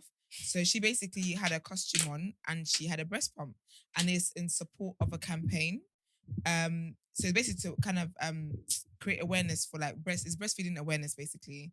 And the campaign is called Pumps on Parade, and essentially it's just to correct the taboos regarding public breastfeeding and breast pumping and things of that nature. So I thought it was really, really cool that she looked absolutely amazing. She looked beautiful. She was in a full costume. Was she just dancing and the thing was just there hanging? Yeah, just breast pump, yeah. On their top, yeah. So it was a manual breast pump then? Emman, I don't know what's the difference. Sorry. I haven't had kids. But there it is. There she is. So there's a breast pump. It's like under that. It's not like titties out. Oh. Okay, cool. So yeah. So I just thought it was really, really cool. And then the video I saw as well, she was like other women as well who had their breast pumps as well. I just think stuff like that is very, very important to do, because I think a lot of women feel, obviously when you're like a new mom, you feel subconscious about your body, you feel, and then a lot of women as well, they feel like kind of lost in who they are. And I know that's one of the things that she was against as well, is that women not feeling like they can be themselves or they lose their identity because they've got children, basically. So it was really, really cool, really, really nice. It looked amazing. She looked amazing. And she, just really looked really nice. Beautiful. So here for that kind of movement. Next on my list, sorry, I'm going in between pages. So Megan Thee Stallion will be making an appearance in She-Hulk, in an episode of She-Hulk. So yeah, she's doing a little cameo appearance. So apparently what it is one of the characters is being catfished or something by who they believe to be Megan Thee Stallion. And so that's the storyline. Oh, okay. Basically, yeah. I thought it was going to be in a movie when I was reading about it. But yeah. So she in it, or is just her like her pictures? No, she's actually in it. Okay. Yeah, so she's actually doing it. So one of the actors, he said he plays Pug. I don't watch Marvel, so. Pug. I don't think that character's been revealed yet. Okay, so he basically said he plays the attorney. So he's saying how a gentleman is being catfished by somebody that lives in another universe, let's say another world. And then he said, so he thinks he's dating one person and he's not. So we help him figure that out, basically. So yeah. So when that will obviously come out and all that, we don't know yet, but she will be in an episode, which I think is really, really cool. And she was recently on P-Valley. I didn't watch that, but she was recently on P-Valley as well. So Get her acting chopped in. yeah, I love anything Megan does. Next on my list is Ari Linux. Yesterday revealed her album cover. Looks absolutely, absolutely beautiful. So her album is going to be called Age, Sex, Location. And it's going to be available on the 9th of September. And the album cover is absolutely sexy. She looks beautiful. Obviously, she's, recently like lost weight and she's just really radiating like a lot of body positivity. She did when she was, before she lost weight, but even with her weight loss, she's still radiating the same positivity and same body confidence and all that great stuff. And I don't know if anyone remembers, but basically she when she first came out, we knew her with like her natural hair and stuff. And she always talks about, wanting to wear a wig and blah, blah. And it was just when she was going to get her first wig, it was just a whole thing. It was very, very cute and very sweet. And I remember she then got a wig. This girl's been rocking natural for years. Finally put on a wig. Then Snoop is out here talking nonsense. Saying about, girls need to rock their natural more. And everyone's like, are you okay? Literally everyone attacked him. But yeah, so her album Age, Sex, Location will be out on the 9th of September. She did say she has a surprise, and the surprise is that she'll be releasing a song with Summer Walker today. I didn't know she was on Dreamville. Yeah, she's on the Dreamville. I had no idea. Yeah. Also, Age, Sex, Location is a throwback, Is it? Do you have you heard of Black Chat? Black Chat? Black Chat. No. Yeah, Emman? Black Chat? Black Chat. Yeah. Remember Black Chat? So Black Chat is like a chat forum Yeah. back in the day. Yeah. Like when I was in my youth, right? Okay. Yeah, So when you go on Black Chat, it's just there to talk to people, mingle, girls, guys, whatever. And one of the first questions you ask is ASL, age, sex, location. And that was a way to introduce yourself to people, innit? I was like, okay. Yeah. Oh, interesting. Okay. That's actually interesting. Yeah. But yeah, so she's gonna be dropping a song today. Queen Space. The song would have come out. Well, but it comes at midday our time, I think. But yeah, so it's Queen Space and it's with Summer Walker. I'm looking forward to see who else she's got on there. I reckon she will. I hope she has like, because obviously, Ari Lennox does more R&B soul type of vibe. So I reckon I'm hoping she has Jasmine Sullivan because she was on Jasmine's album.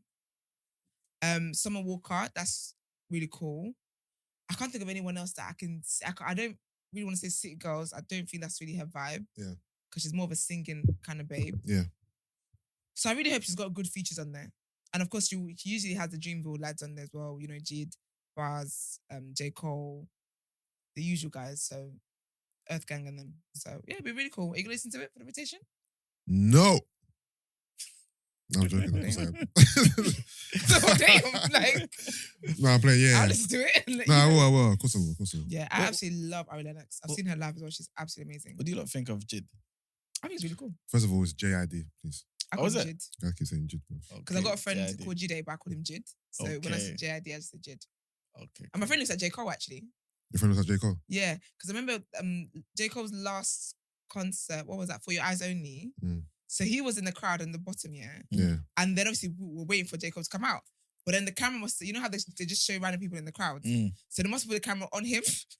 people were going off. They thought J. Cole was coming from the crowd, and he was like, no, like I'm not. He actually has features that look like J. Yeah, Cole. we don't It's believe you. absolute Can joke. you send us his Instagram? I'll put it up. No, you will not do that. Excuse me? Excuse me. What do I look like? Sorry, I thought we were doing this. Never mind. No, who's we? We is French. No, we're not. Wait, we are not say doing your this. friend. Is it your friend? No. So what's the problem? Because why would I give someone's Instagram that doesn't know I'm giving the Instagram for you to put out as content? Sorry. What do I look like? Is it a man? Yes, it's a man. Men don't Do care they? about that. Yeah, but I don't do stuff like that. It's a boy, isn't it? It's not my boy. Oh, trust me, it's not my boy. You think I've been talking about my man's name on here? Get freed up. Impossible. That's Me? That's a free Free up. it up. man. Nope. Y'all will find out at my wedding. Impossible. But anyways, yeah. So the song is out. Well, out later today. I'm really looking forward to it. I'm looking forward to her album as well. I think she's really in her like grown woman vibe. I mean, she always sings like she's a grown woman anyway, but I think she's really, really walking in that spirit. So I'm really looking forward to it. I'm covering the stop. Proper. It looks absolutely beautiful. It Yeah, looks it's cool. absolutely stunning. You can put that up, Brent. I can send you that. Spin up. Oh, lovely. Look at that. Production values. She didn't mind. Who didn't mind? Ari. Yeah, because you put it out there. So it is Instagram. Jide didn't. Anyways, Brent. So my next one is about Usher. So Usher has finally talked about the verses. This verses with him and Chris Brown, people keep banging on about. He basically, in a nutshell, so he was recently on the People Everyday podcast, and he basically said, listen, the only person I can do a versus with is myself. Mm. That's the only person I can do a versus with. He said that his catalogue is way too big for any artist to even take him on with that catalogue. So yeah, and obviously recently as well, when Diddy did the whole, his R&B dead, whatever, he did make it clear that he's the R&B king. So yeah, so I don't think we're gonna get a verse anyway. And I did report to you guys a couple of weeks ago that they're currently suing Trillion and them anyway. Yeah. But I know that apparently Diddy and Jermaine Dupri, Jermaine Dupri have got one coming up, so that will still be happening. But I think it would have been nice to see Usher and Chris Brown, Why but did not on a competing. Yeah, but they can't. Chris Brown can't compete with Usher. But I said not on a competing thing Just on the because they flowers made thing. good songs. They made good songs together. Mm. Do you get what I mean? So I think it'd be really cool just to do just entertain Wait, people. how many songs they got together? Just one, right? New Flame. Yeah, that's it. That's it. They make songs together. They have one song. Is that it? Yeah, that's it, man. New Flame. Yeah, but that's a banger. Counts as Yeah. 5. It's a good song. No, it's a good song. Still. But I think it'd be a good thing to have, not as a competing. But obviously, I know versus is like 20 for 20, but I just think it'd be good vibes to have. Who is a opponent for Chris Brown? Let's remove Usher for a second. I can't think. I'll be honest with you. I can't think of anybody. Because Chris Brown catalog is sick. Trey. Mm. Trey who? I'm just saying Trey. Oh, Trey Songs. No, Chris Brown's better. Chris Brown's way better. That's the Mm. washing. And furthermore, we don't really want to hear from Trey Songz till the legal cases are cleared.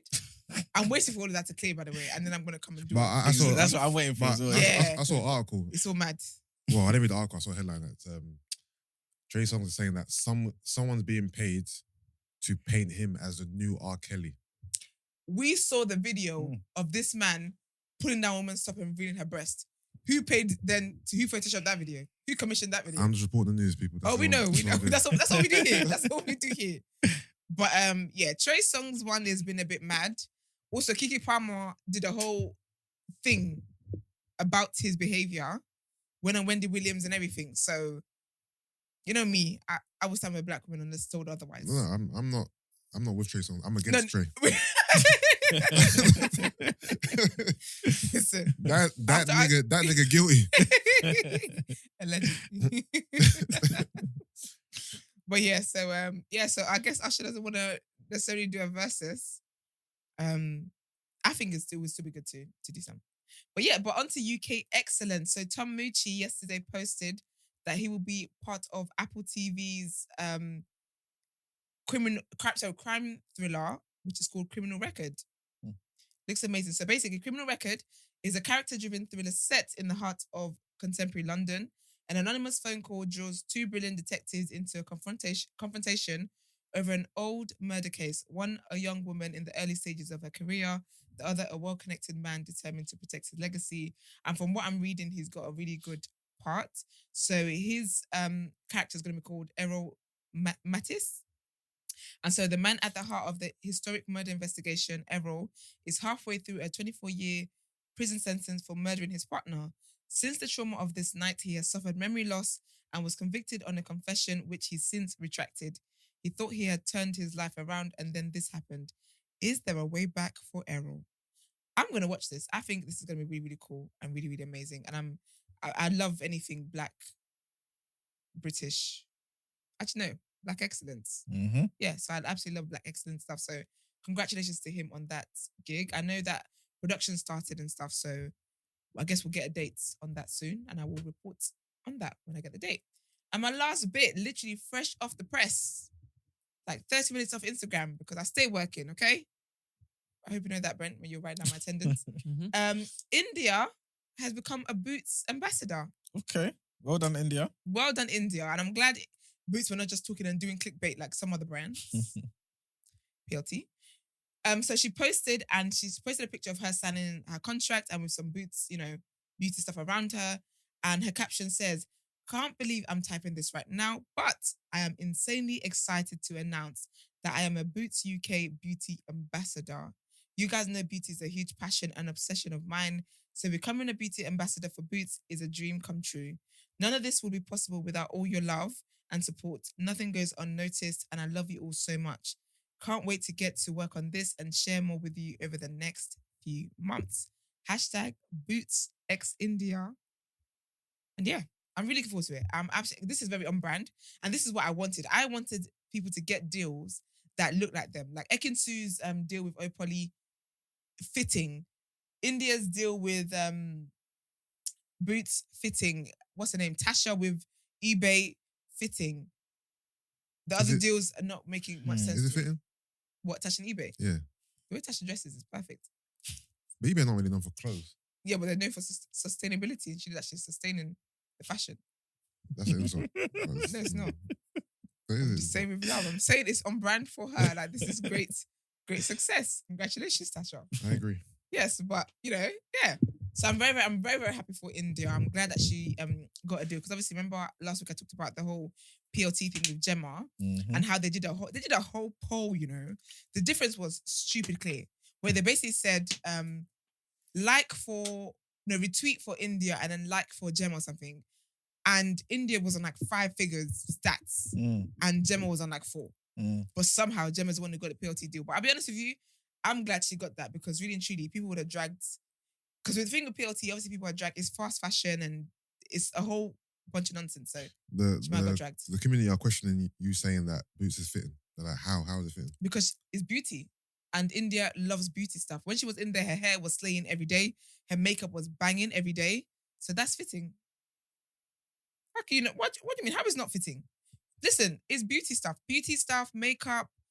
Yes, it makes sense. What did you guys want to see in? How about Wendy Williams' podcast? Oh, it's coming. What is that? What you mean? Yeah, someone said missed it. Did I miss it? Last I saw about that, she just had a poster and she said it's coming soon. And I've already reported that. Mm-hmm. She hasn't got a date yet. But I think what I will do is when she puts out a date, I will listen to the first episode and I'll come here and give you the D-Lo on my mentor. We're being told that Fenty will be more fitting than Boots. Yeah, but you guys are eggs. Do you know you're eggs? Because Fenty is sold in Boots. So where do we get from here? And if you look at the picture, Brent, did you put the picture up? Yes. You're pissing me off now. Zoom into the picture. Wait. There's Fenty lip glosses in Did the you send damn me the picture. picture? Did you send me the picture? I thought you said you put it up. You asked me what? I said, okay. We were talking about Did they? No, but I said it and you Ari said it's Linux. been up.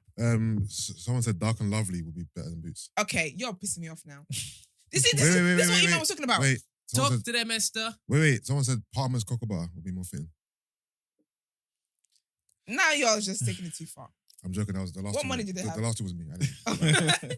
No, basically, this is why I said Boots is fitting, because Boots sells beauty products. Boots has moved from like being that boring shop that sells just white people makeup to now housing like the biggest makeup brands in the store. So Fenty Beauty, and also Fenty do like India because they posted a meme of her the other day, right? So we don't know what will happen on that end of stuff. But if you look in the picture, go on her Instagram.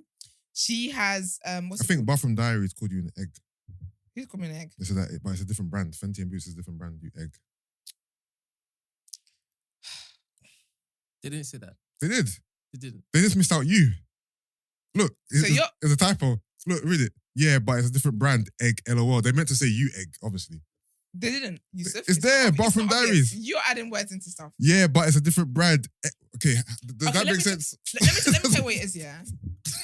She's using your word against you. That's not right. She meant to say you egg, obviously. That's why she put LOL at the end. Fair enough, yeah. Collapse everything. Of course I will. you stress this out. Yo, you guys are pissing me off. It's word on my road, not our road, okay?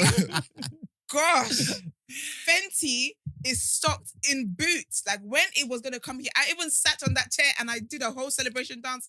Koi celebrated with me. It's a massive deal that Fenty is being stocked in flipping Boots. You guys are thinking too small. This is what Emman's talking about. This is part of the problem. If she just signs with Fenty, that's one paycheck. If she signs with Boots, there's multiple paychecks. You get what I mean? She can do Fenty, she can do other products. You get what I mean? Like, how are you not seeing this? It's on brand for the girl. I'm not even getting paid to do this. Everything on it says You guys would Boots. think I'm on India's payroll. Boots are a pharmacy. They could also have her promoting thrush cream. And what's wrong with that? That's what it's part of women's reality. So, what are you looking for? You see nothing That's what there. I'm thinking. No, look at this. Look at my comments. Listen, Boots is fitting. Fenty being there, they're even laughing. Hey, the people agree with you. They're saying that, yeah, you're speaking You know, facts. you lot are egg. Yeah, so Boots makes sense. In the picture, let me go again because clearly we're not I don't understanding have the picture. this. Where's the picture? It's Oh, on yes. Instagram. Eman, would you recommend? It's on Instagram. Wait. Are you now gonna give me somebody's Instagram? Someone I don't know personally, yes. Eman, would you recommend black people from Love Island turn down endorsements from white companies? No. Oh, no. Because they do this, they get the money, so Yeah. you start your own company. There you go. No. Why are you putting things into his mouth? No, it's That's- true. It's true. No, it's true, but that's not what you're going No, to say. because Iman inspired me No, today. I don't have to say that necessarily, but that's true. That's another truthful point. Okay, Yeah. cool. And plus, also, remember, black You say you people. can't speak for yourself. You don't think for yourself. You have to Wait, make Esper speak. Wait, quick question. Boots, a white-owned company, Yeah. slave owners, yeah? Oh my god. They Oh, hear me out. gosh. They approach Esther, India. India They will with approach Esther a in deal, Jesus' right? Amen. Amen. Amen. But then a black brand. Esther, give me a black owned, not Fenty. Give me a black owned You're killing me here. Not Fenty. brand that's not on the level of Boots. Oh, that's not. Yeah, that's low. That's the whole Oh. my thing. Okay, I'll make one up. Oh, Black Opal. Black Something. Opal. I don't know. All right, Black Opal approach India. Yeah. And Boots When I've approach DM'd you. India. Thank you. But the Boots deal is considerably higher. Yeah. Money-wise, right? But if India endorses Black Opal, she could propel them to new heights. Like her backing could help the company skyrocket, right? Mhm. Would you recommend her take Black Opal for less money and potentially help the brands, or take Boots for more money? Honestly, Yeah. to do what she feels. No, man. No, I'll tell you Give why. me an answer. I'll tell you why. Because at the end of the day, like I said to you, yeah, personally, I don't feel like black people should be made to, should be forced to do something, right? If she's doing something for her own self-interest, she can always use some of that excess money to help black people. But she didn't do that. No, but you don't know. Yeah, but we don't know. You see what I'm saying? Yeah, Like, but- if she had- You're annoying. if she has, You don't know. We don't know. Yeah, but we don't know though. yeah. You're, But even if she doesn't, and she uses that money maybe to start her own version of Black Opal, Yeah. then you've got two companies now, two black businesses. Before there's only again, one. yeah, man, you're living off hope. Let's hope that they do good with the money. I hear you. Yeah. Oh, y'all is stressed me out. That's the most stressful wedding I've ever done. All right, Brent, have you got the picture up? Yep. Okay, guys. So now let's study the picture because you guys want to do this morning. There's 3 Fenty Beauty lip glosses right on her side, different shades. Can we all see it? Yep. Yep. Okay. So Fenty's involved in the deal. But look how Okay, they've minimalized the black man and just put Boots in big lettering. But Fenty's a little thing on. You didn't even notice it's Fenty. Because I did. But the deal's with Boots. Anyone, if you know Fenty, as soon as I peeped that lip gloss, I said yes. Yeah, you did because you're in the know. Whatever you're not in Exactly. the know. So everyone should be in the know. I'm the one in the know. I'm telling you now. You're in the know. I'm not in the know. If I saw the picture, I'd just think Boots. But now you're in the know. Because now you know the 3. And now lip I've got to glosses teach in the it. next generation. You're right. See, there you go. Stop saying pro-black. But no, yeah. So I guess working with Boots, obviously she's more into beauty and stuff like that. I'm sure they'll tailor it to be what it is that she wants to do. I don't think she'll be selling, tampons and stuff. Unless she decides to do that. There's a lot of money in that. Yeah, I hope everyone is happy. Class, are we happy? As in class, be in the comments. Too late. This is delayed. So let's move on to the next segment. People's Journal.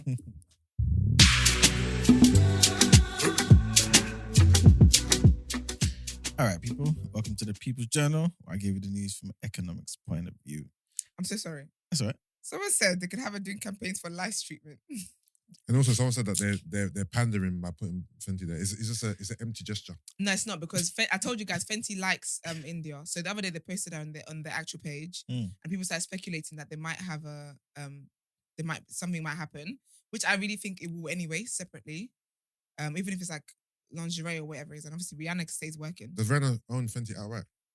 I think she's got investors. I don't think it's White investors, right?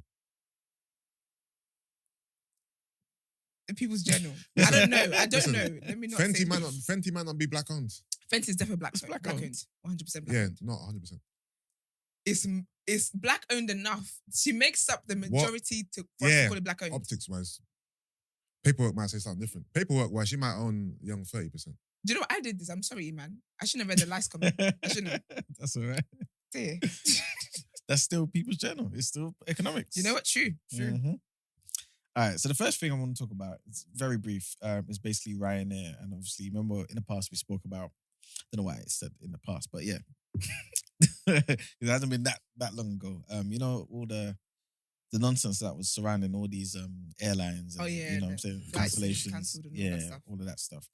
And basically, somebody was posing some questions to Michael O'Leary, who's basically the owner, the boss at Ryanair. And he was basically saying, listen, even though there's an economic downturn in this country, he still feels as though Ryanair will thrive.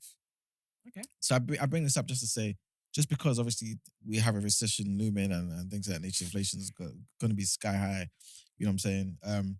There's still certain businesses where people can invest their money and thrive. I mentioned this last week as well, when I mentioned a few different industries where black people in general, but black people, that's my concern, can put their resources and actually recoup and earn something during this tough time. So anyway, so he was talking about basically how this is probably their biggest ever winter schedule to and from the UK. Imagine since all the years they've been in existence, this is their biggest. So you can't necessarily think as though people don't have the money to do certain things that they really want to do. And number two, also that businesses and all businesses will basically die. So yeah, he's saying they're still going to thrive. People are still going to fly during the recession. And even though, and basically I guess it's kind of testament to their business model. Yeah. A lot of people will not be flying to them type of destinations where it's going to cost thousands of pounds. You know what I'm saying? But the local ones. And that's where Ryanair obviously kind of thrives. So he's basically saying they're still going to do well. Another thing is Home Office. Basically, it's emerged because of this whole asylum plan that Priti Patel is trying to sort out. There's basically just a leak in the money. Like I always say, right? This makes sense when I elaborate. Like I always say, whenever you got governments trying to do certain things for people, this is what happens. Granted, the government has to do something about this. Yeah. I'm not saying that, but I'm just trying to say there's always going to be a waste in resources. The Home Office basically is paying a private company £2 million, right? Over 6 months to charter boats and basically a crew to pick up people who are trying to cross over the channel. Let's Priti Patel on this. Huh? Let's Priti Patel. Because she's trying to sort out the whole situation with trying to get them, you know what I'm saying? Okay, yeah. And prior to that, I think you had the Royal Navy and all that. Yeah. They were the ones who were trying to facilitate it and trying to get people picked up, from their small boats and send them back or bring them to the UK and do the whole asylum plan and applications and things of that nature.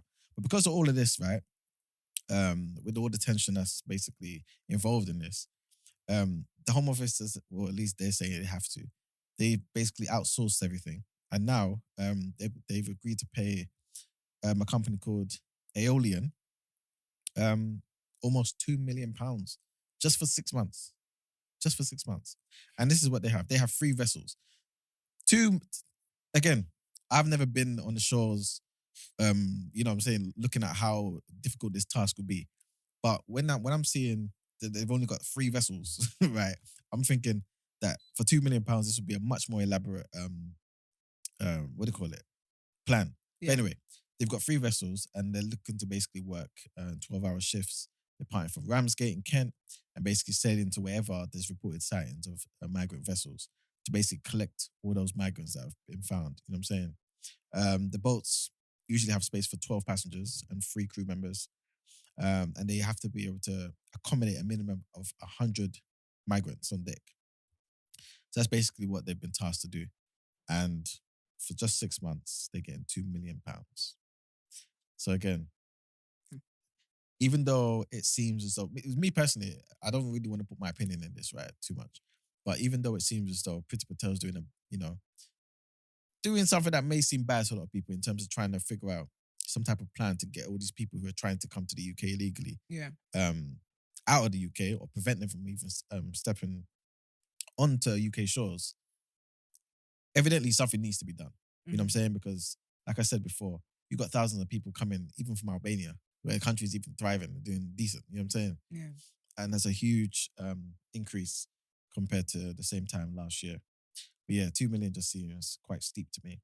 And the last thing is, it seems like Australia are taking certain things with regards to the internet and content that's on the internet very seriously. Australia's e-safety commissioner is basically compelling Apple, Meta, which is Facebook, Microsoft to basically disclose their anti-abuse measures, or they're going to be facing fines. So basically, if I'm not mistaken, they're giving them 28 days to basically identify and remove all child sexual exploitation materials, or they're going to be fined $383,000 a day.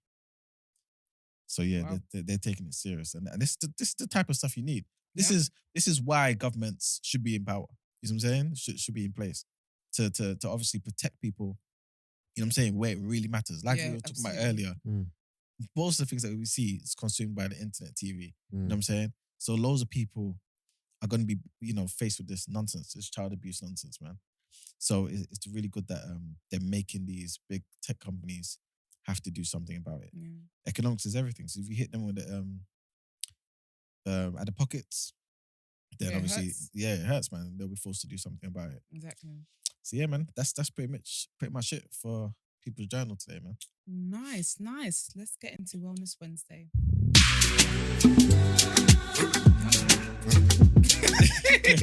My stomach keeps rumbling. That It's coffee. not a rumble. I keep looking around like, anyone hear that? Oh, All right. dear. So today's Wellness Wednesday. This is why I mentioned it being linked to what we spoke about earlier about slavery. Yeah. And basically, yesterday marked 222 years of the betrayal of a great man by the name of Gabriel Prosser. Basically, he was a slave. He was a blacksmith, very talented. Yeah. Back in the day, like even in this country, there was a certain amount of honor and prestige given to the title of people who were stonemasons, for example, right? Yeah. Similar thing back in slavery times for blacksmiths. They believed like that these people were touched by Ogun, like the god of iron, right? Because they were able to mold and create things that, you know what I'm saying, people could only just imagine. And so Gabriel Prosser, he got to the point where it's like, look, this slavery thing's long. Guys, we need to do something about our condition. He was from Richmond, Virginia. And funny enough, that particular town was basically, there was more black people in that town than there was white people. Yeah. And yeah, so he obviously trying to spark a revolt. Yeah. He got the people, him and his brother, and a couple of people who were blacksmiths. They turned, they had these type of blades that were used for like, kind of like a cutlass, right? But it was shaped differently for actually cultivating certain things, right? And they turned that into proper like swords, and they came equipped. These people were proper on it. The only thing that stopped him, and this is August, what is it? 31st? August 30th, 1800s. Only thing that stopped him from actually being proactive, like I'm saying, not reacting to anything, being proactive, is that there was heavy rain. So he was like, you know what? This is going to kind of mess up our plan. Let's wait till the rain settles, subsides, and maybe tomorrow, a couple of days after, then we'll act and let's do our thing. Let's get the hell out of here, right? Free our people. Whilst he stopped the plan, put it on hold for a bit, you had those scared Negroes, the ones who were all I'm not too sure. Maybe the white man's world is better. We need the white man for this, that, and the third. We went and betrayed him. 222 years ago, yesterday. And so they came, followed the plan, they caught him, and if I'm not mistaken, October 10th, 1800s, they killed him. So I mentioned all that just to give him his props, because a lot of what he did kind of got the idea of rebellions and revolts into the minds of a great leaders, namely Nat Turner. And so today's Wellness Wednesday is basically going to be quotes from 3 previous slaves, right, who obviously either fought physically for their freedom and for the liberation of black people, or they actually fought in a different way. You know what I'm saying, by education and you know what I'm saying, like, you know, yeah. So the first one is from Nat Turner, and his is, good communication is the bridge between confusion and clarity. Good communication is the bridge between confusion and clarity. The second quote is from the great Jean-Jacques Dessalines, and he said, "We have dared to be free. Let us dare to be so for ourselves and by ourselves." Let me say that again. By Jean-Jacques Dessalines. "We have dared to be free. Let us dare to be so by ourselves and for ourselves." Self-reliance. And the last quote is from another legend, the great Frederick Douglass. And this is what he said. He said, "When I was a slave, I tried praying for 3 years. I prayed that God will emancipate me. But it was not till I prayed with my legs that I was emancipated." I'm going to say it one more time, people. Don't say, like you I like it. Close your mouth. After you finish, I got to... Nah. Wait. I got to take this off. After you finish, I got to inform me about what's been going on. Because Nah, Brent's out here carry on, please. acting the Because damn fool. you've been there trying to deliver I said, the gospel. don't you dare. And he's been ruining your thing the whole time. Can you imagine? You be your own black. You see? Ooh, man. Exactly. There's always a Negro. Damn. But I'm going to say it one more time. When I was a slave, I tried praying for 3 years. I prayed that God will emancipate me. But it was not till I prayed with my legs that I was emancipated. So those 3 quotes is basically, I think, 3 essential things that, you know, people need to kind of just better themselves in life, man. First one's about communication. Second one's about daring to dream and taking those risks. And the third about being proactive. You can pray all day. If you don't do something about it, you're still going to be there. Fortune favors the brave, man. So, yeah.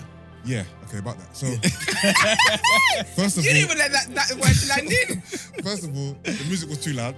Alright. People said they couldn't hear you. First of all, the music was too loud. They're saying Brent's trolling, doing it on purpose to drown your voice out. Then it was, we can't hear Emman. He's got to start again.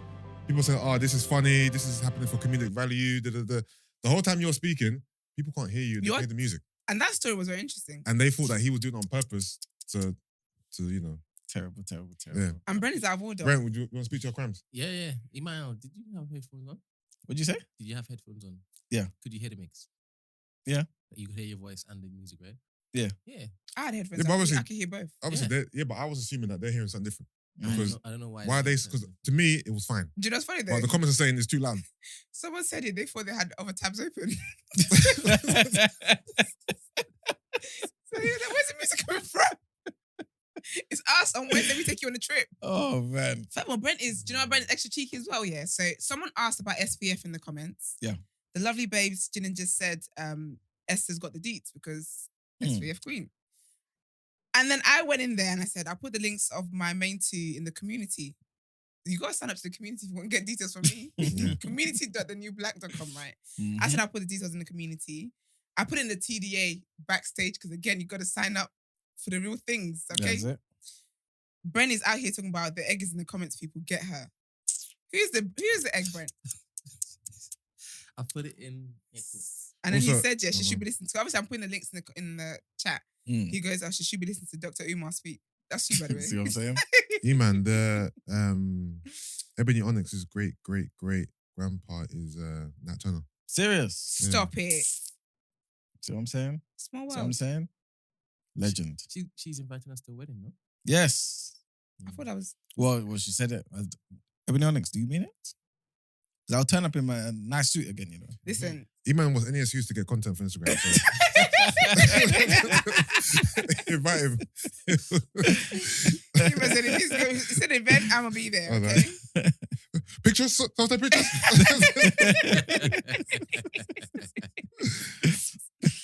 But people are saying they didn't hear a thing. So about That's what I'm saying. No wellness this Wednesday, as I didn't hear a thing. Oh man. Yeah, I don't know if it's accurate to be honest, but I'll check back on the recording Oh, and see yeah. what as well. But I think right from the beginning it was loud, so I turned it down. But obviously because it's delayed, I think it's after the fact. But never mind. She said that we're free to come. But we need details. We need date. We need I need location. invitation. I need invitation. I want an RSVPs. I want I want to feel like a full guest. And will there be vegan? Okay, you asked too much. I Big need to know whether lunch. to eat before I come in it. Big impact lunch. Where's Emman Unix from? West Indies, I think. Ooh. Where's her partner from? Just tell us. He's from Sweden. Oh, is he? He's white, yeah. Oh, okay. Okay. Shout out to Ebony. I'm just thinking of the food that's gonna be there. I can eat. He's got jungle fever. She's got jungle fever. They've got jungle This show fever. is stupid. We're in love. Very stupid shows. He's not invited. I'm sick of your. I'm invited. It's revoked. Oh, was I being racist? Listen.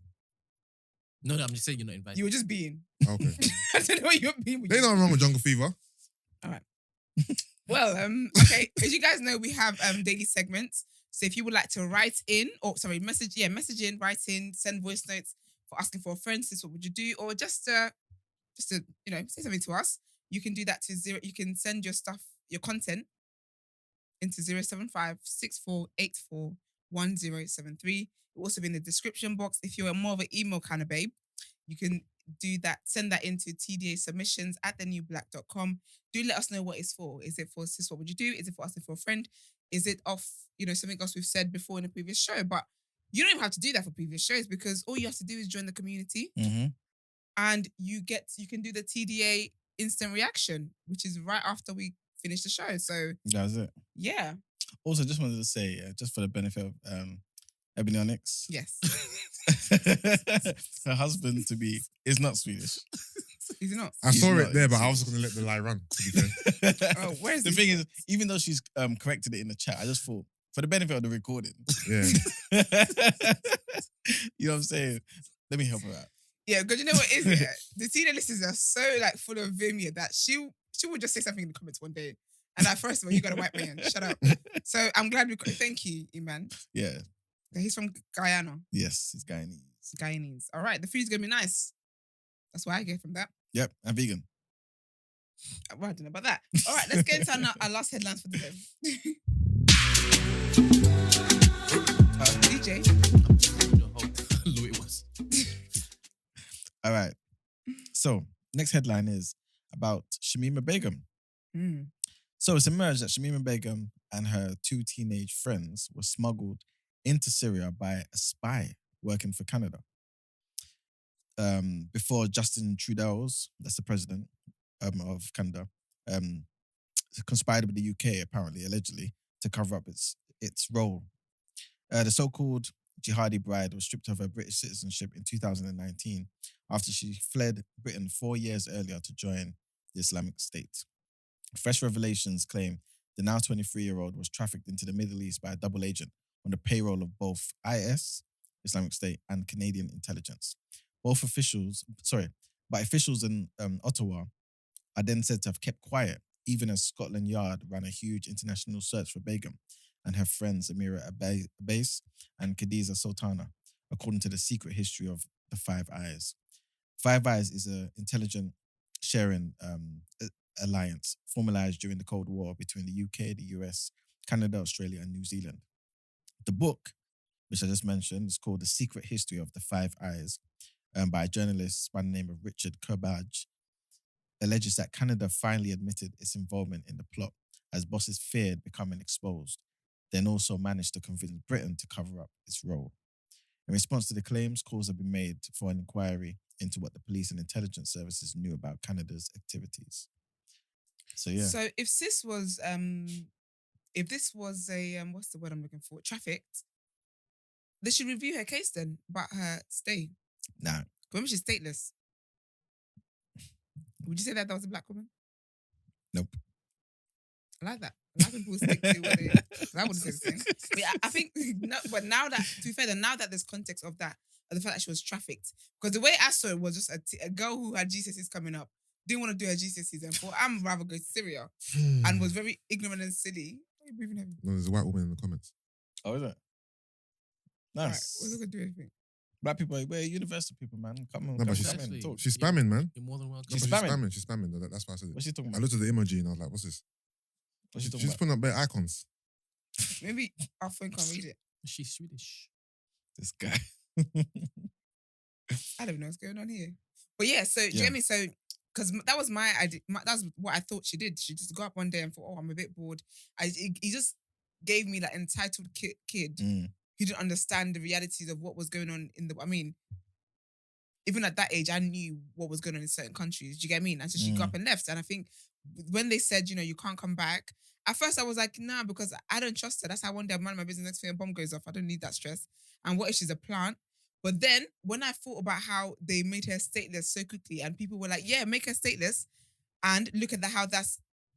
I saw that as, they're going to use this to make anybody stateless at any point.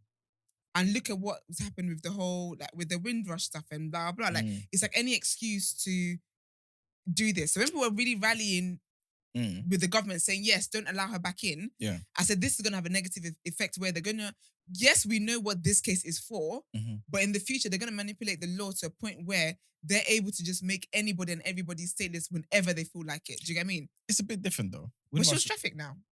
No, but you see, I think it's the wording, right? There's more to it, I think. Yeah. I've not read the book, so I don't know enough at all. Yeah. But I still feel as though she was still being herself. She still wanted to go over there. She still was radicalized. She still wanted to be part of these bloody IS people. Yeah. This, that, and the third. There was just somebody who helped facilitate it. It just so happened to be he was part of Canada's intelligence as well. I don't think he was the one who necessarily came and said, yo, do this, that, and the third. You know what I'm saying? What's so special about her? She was just one of those that was exposed to it, just like other people were. And he just was somebody that, facilitated it. Maybe because he thought, you know what? We need to get some intelligence about those Syrians, the IS guys in Syria, this, that, and the third. I don't know. Like I said, I've not read the book. But I don't think it like lets her off the hook at all. You know what I'm saying? How old was she again? Watching 13 or something like that? I think she was 15. 15, wasn't it? 15. 15, yeah. That's still young, man. Yeah. At 15, I had no desire to go and start I had struggles in my day. bombing up people. You know what I'm saying? So Definitely not. And that's why I feel like it was a matter of privilege for her to even think to do that. But I don't know, man. Because honestly, the way they made this girl stateless, and they actually had the public's backing with it. Yeah. And then now the ripple effect of that one thing they did, of now it doesn't sound so outlandish, and now it's happening in a place where it could happen to anybody now at this point. You could commit a crime and they could say that, oh, we find you a threat, a danger to society, so go back to where you came from, even though you've lived here all your life. And I don't know, man. But they've not done that for people in this country who have been like terrorists, who were born here and stuff. They just put them in prison. They can't. Yeah, but they didn't do that for them. But the people who came with Windrush, who had to help you the country, they did that to them. Yeah, but the circumstances was different though. Like with these people, these terrorists, extremists and stuff, right? There's people in prison right now from different parts of the UK who were radicalized here or were doing a lot of the radicalizing. Yeah.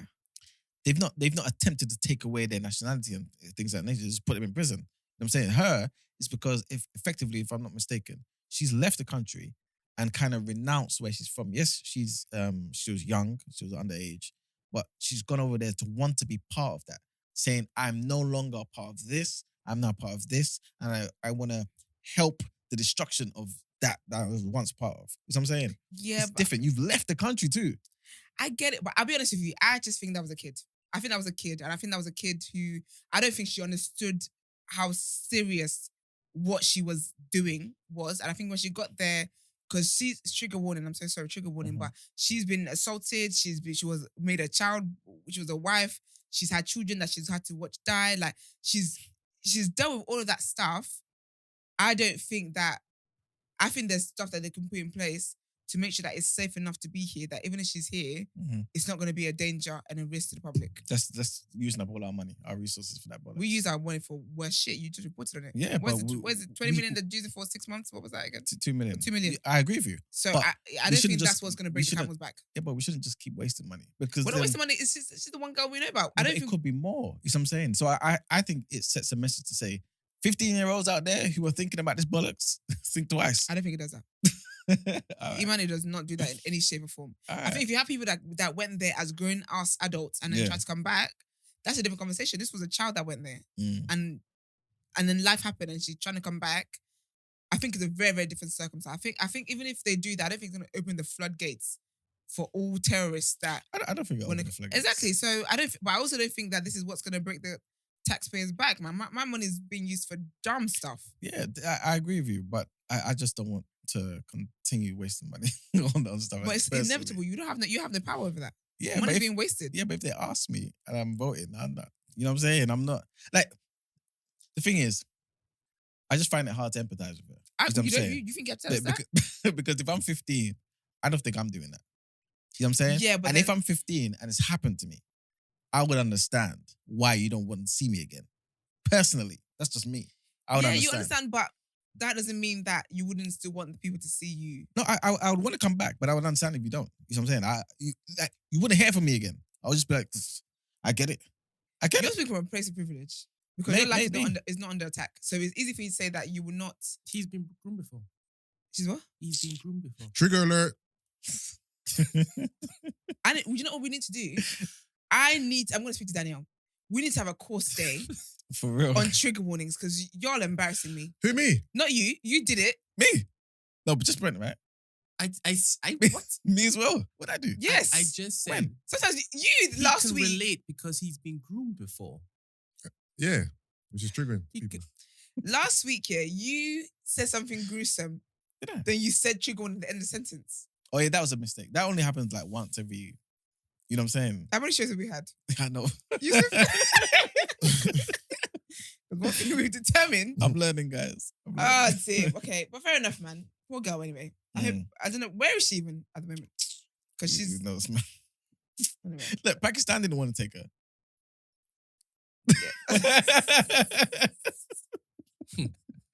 Sorry, guys, man. It's just jokes. It's just jokes. Anyway, so I thought that said something. I thought that headline said something else. Without the I said, damn. Where's that? The second headline. The word, I thought there was no I in there. Oh, In the third word. I said, well, damn. Oh, Yeah. wow. That would be mad. that would be mad. I'm not even gonna say it. Mustn't read it out. Definitely not. I don't think you should. Yeah, it's not. Nah, say it, man. Yusuf, your coffee is... Yusuf, what's You know going on what I'm today? saying? It's funny though. Because it won off. Say It has, because I don't know what's going Tell on. the people. I'm gonna say it with context. Okay. So the headline is, let me just make sure the mic's on me. No more trains to Disneyland Paris. Esther just said that she looked at it and thought it said no more trans to Disneyland Paris. Wow. And I was going to say that's absolutely disgusting. Yeah, Yes. that's what Esther said. Giggled. That's what Esther thought. Esther. Sorry? Wow.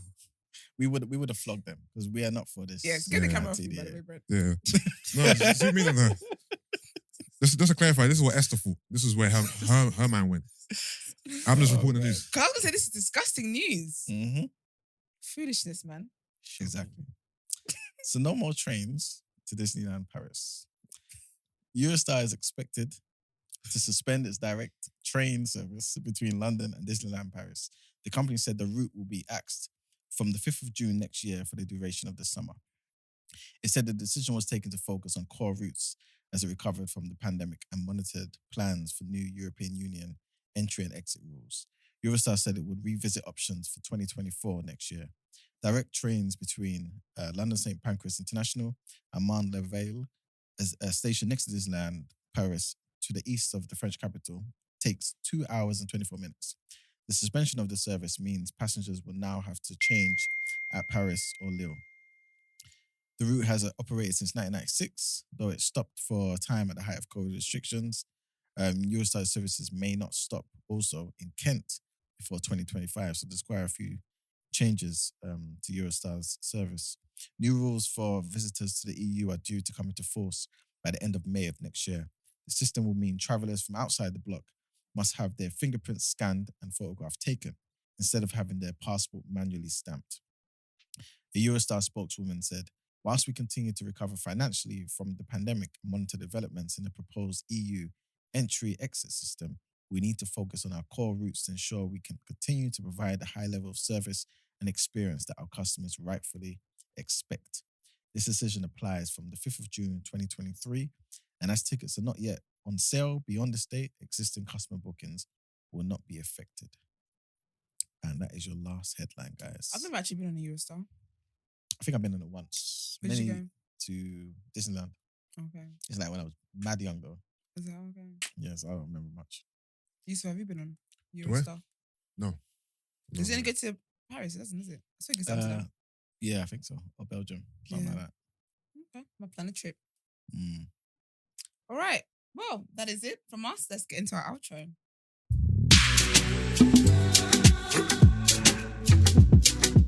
Also, Brent, I saw what you did there. Whilst Emman was reading, the camera was not on Emman the whole time. Don't appreciate that. Mhm. Trying to set me up. Don't act like you don't know what I'm talking about. You know exactly what I'm talking about. Anyways, thank you guys for joining us on this lovely show. We had our live crew. Shout out to our live crew. If you would like to watch the show live as well, join the community.thenewblack.com.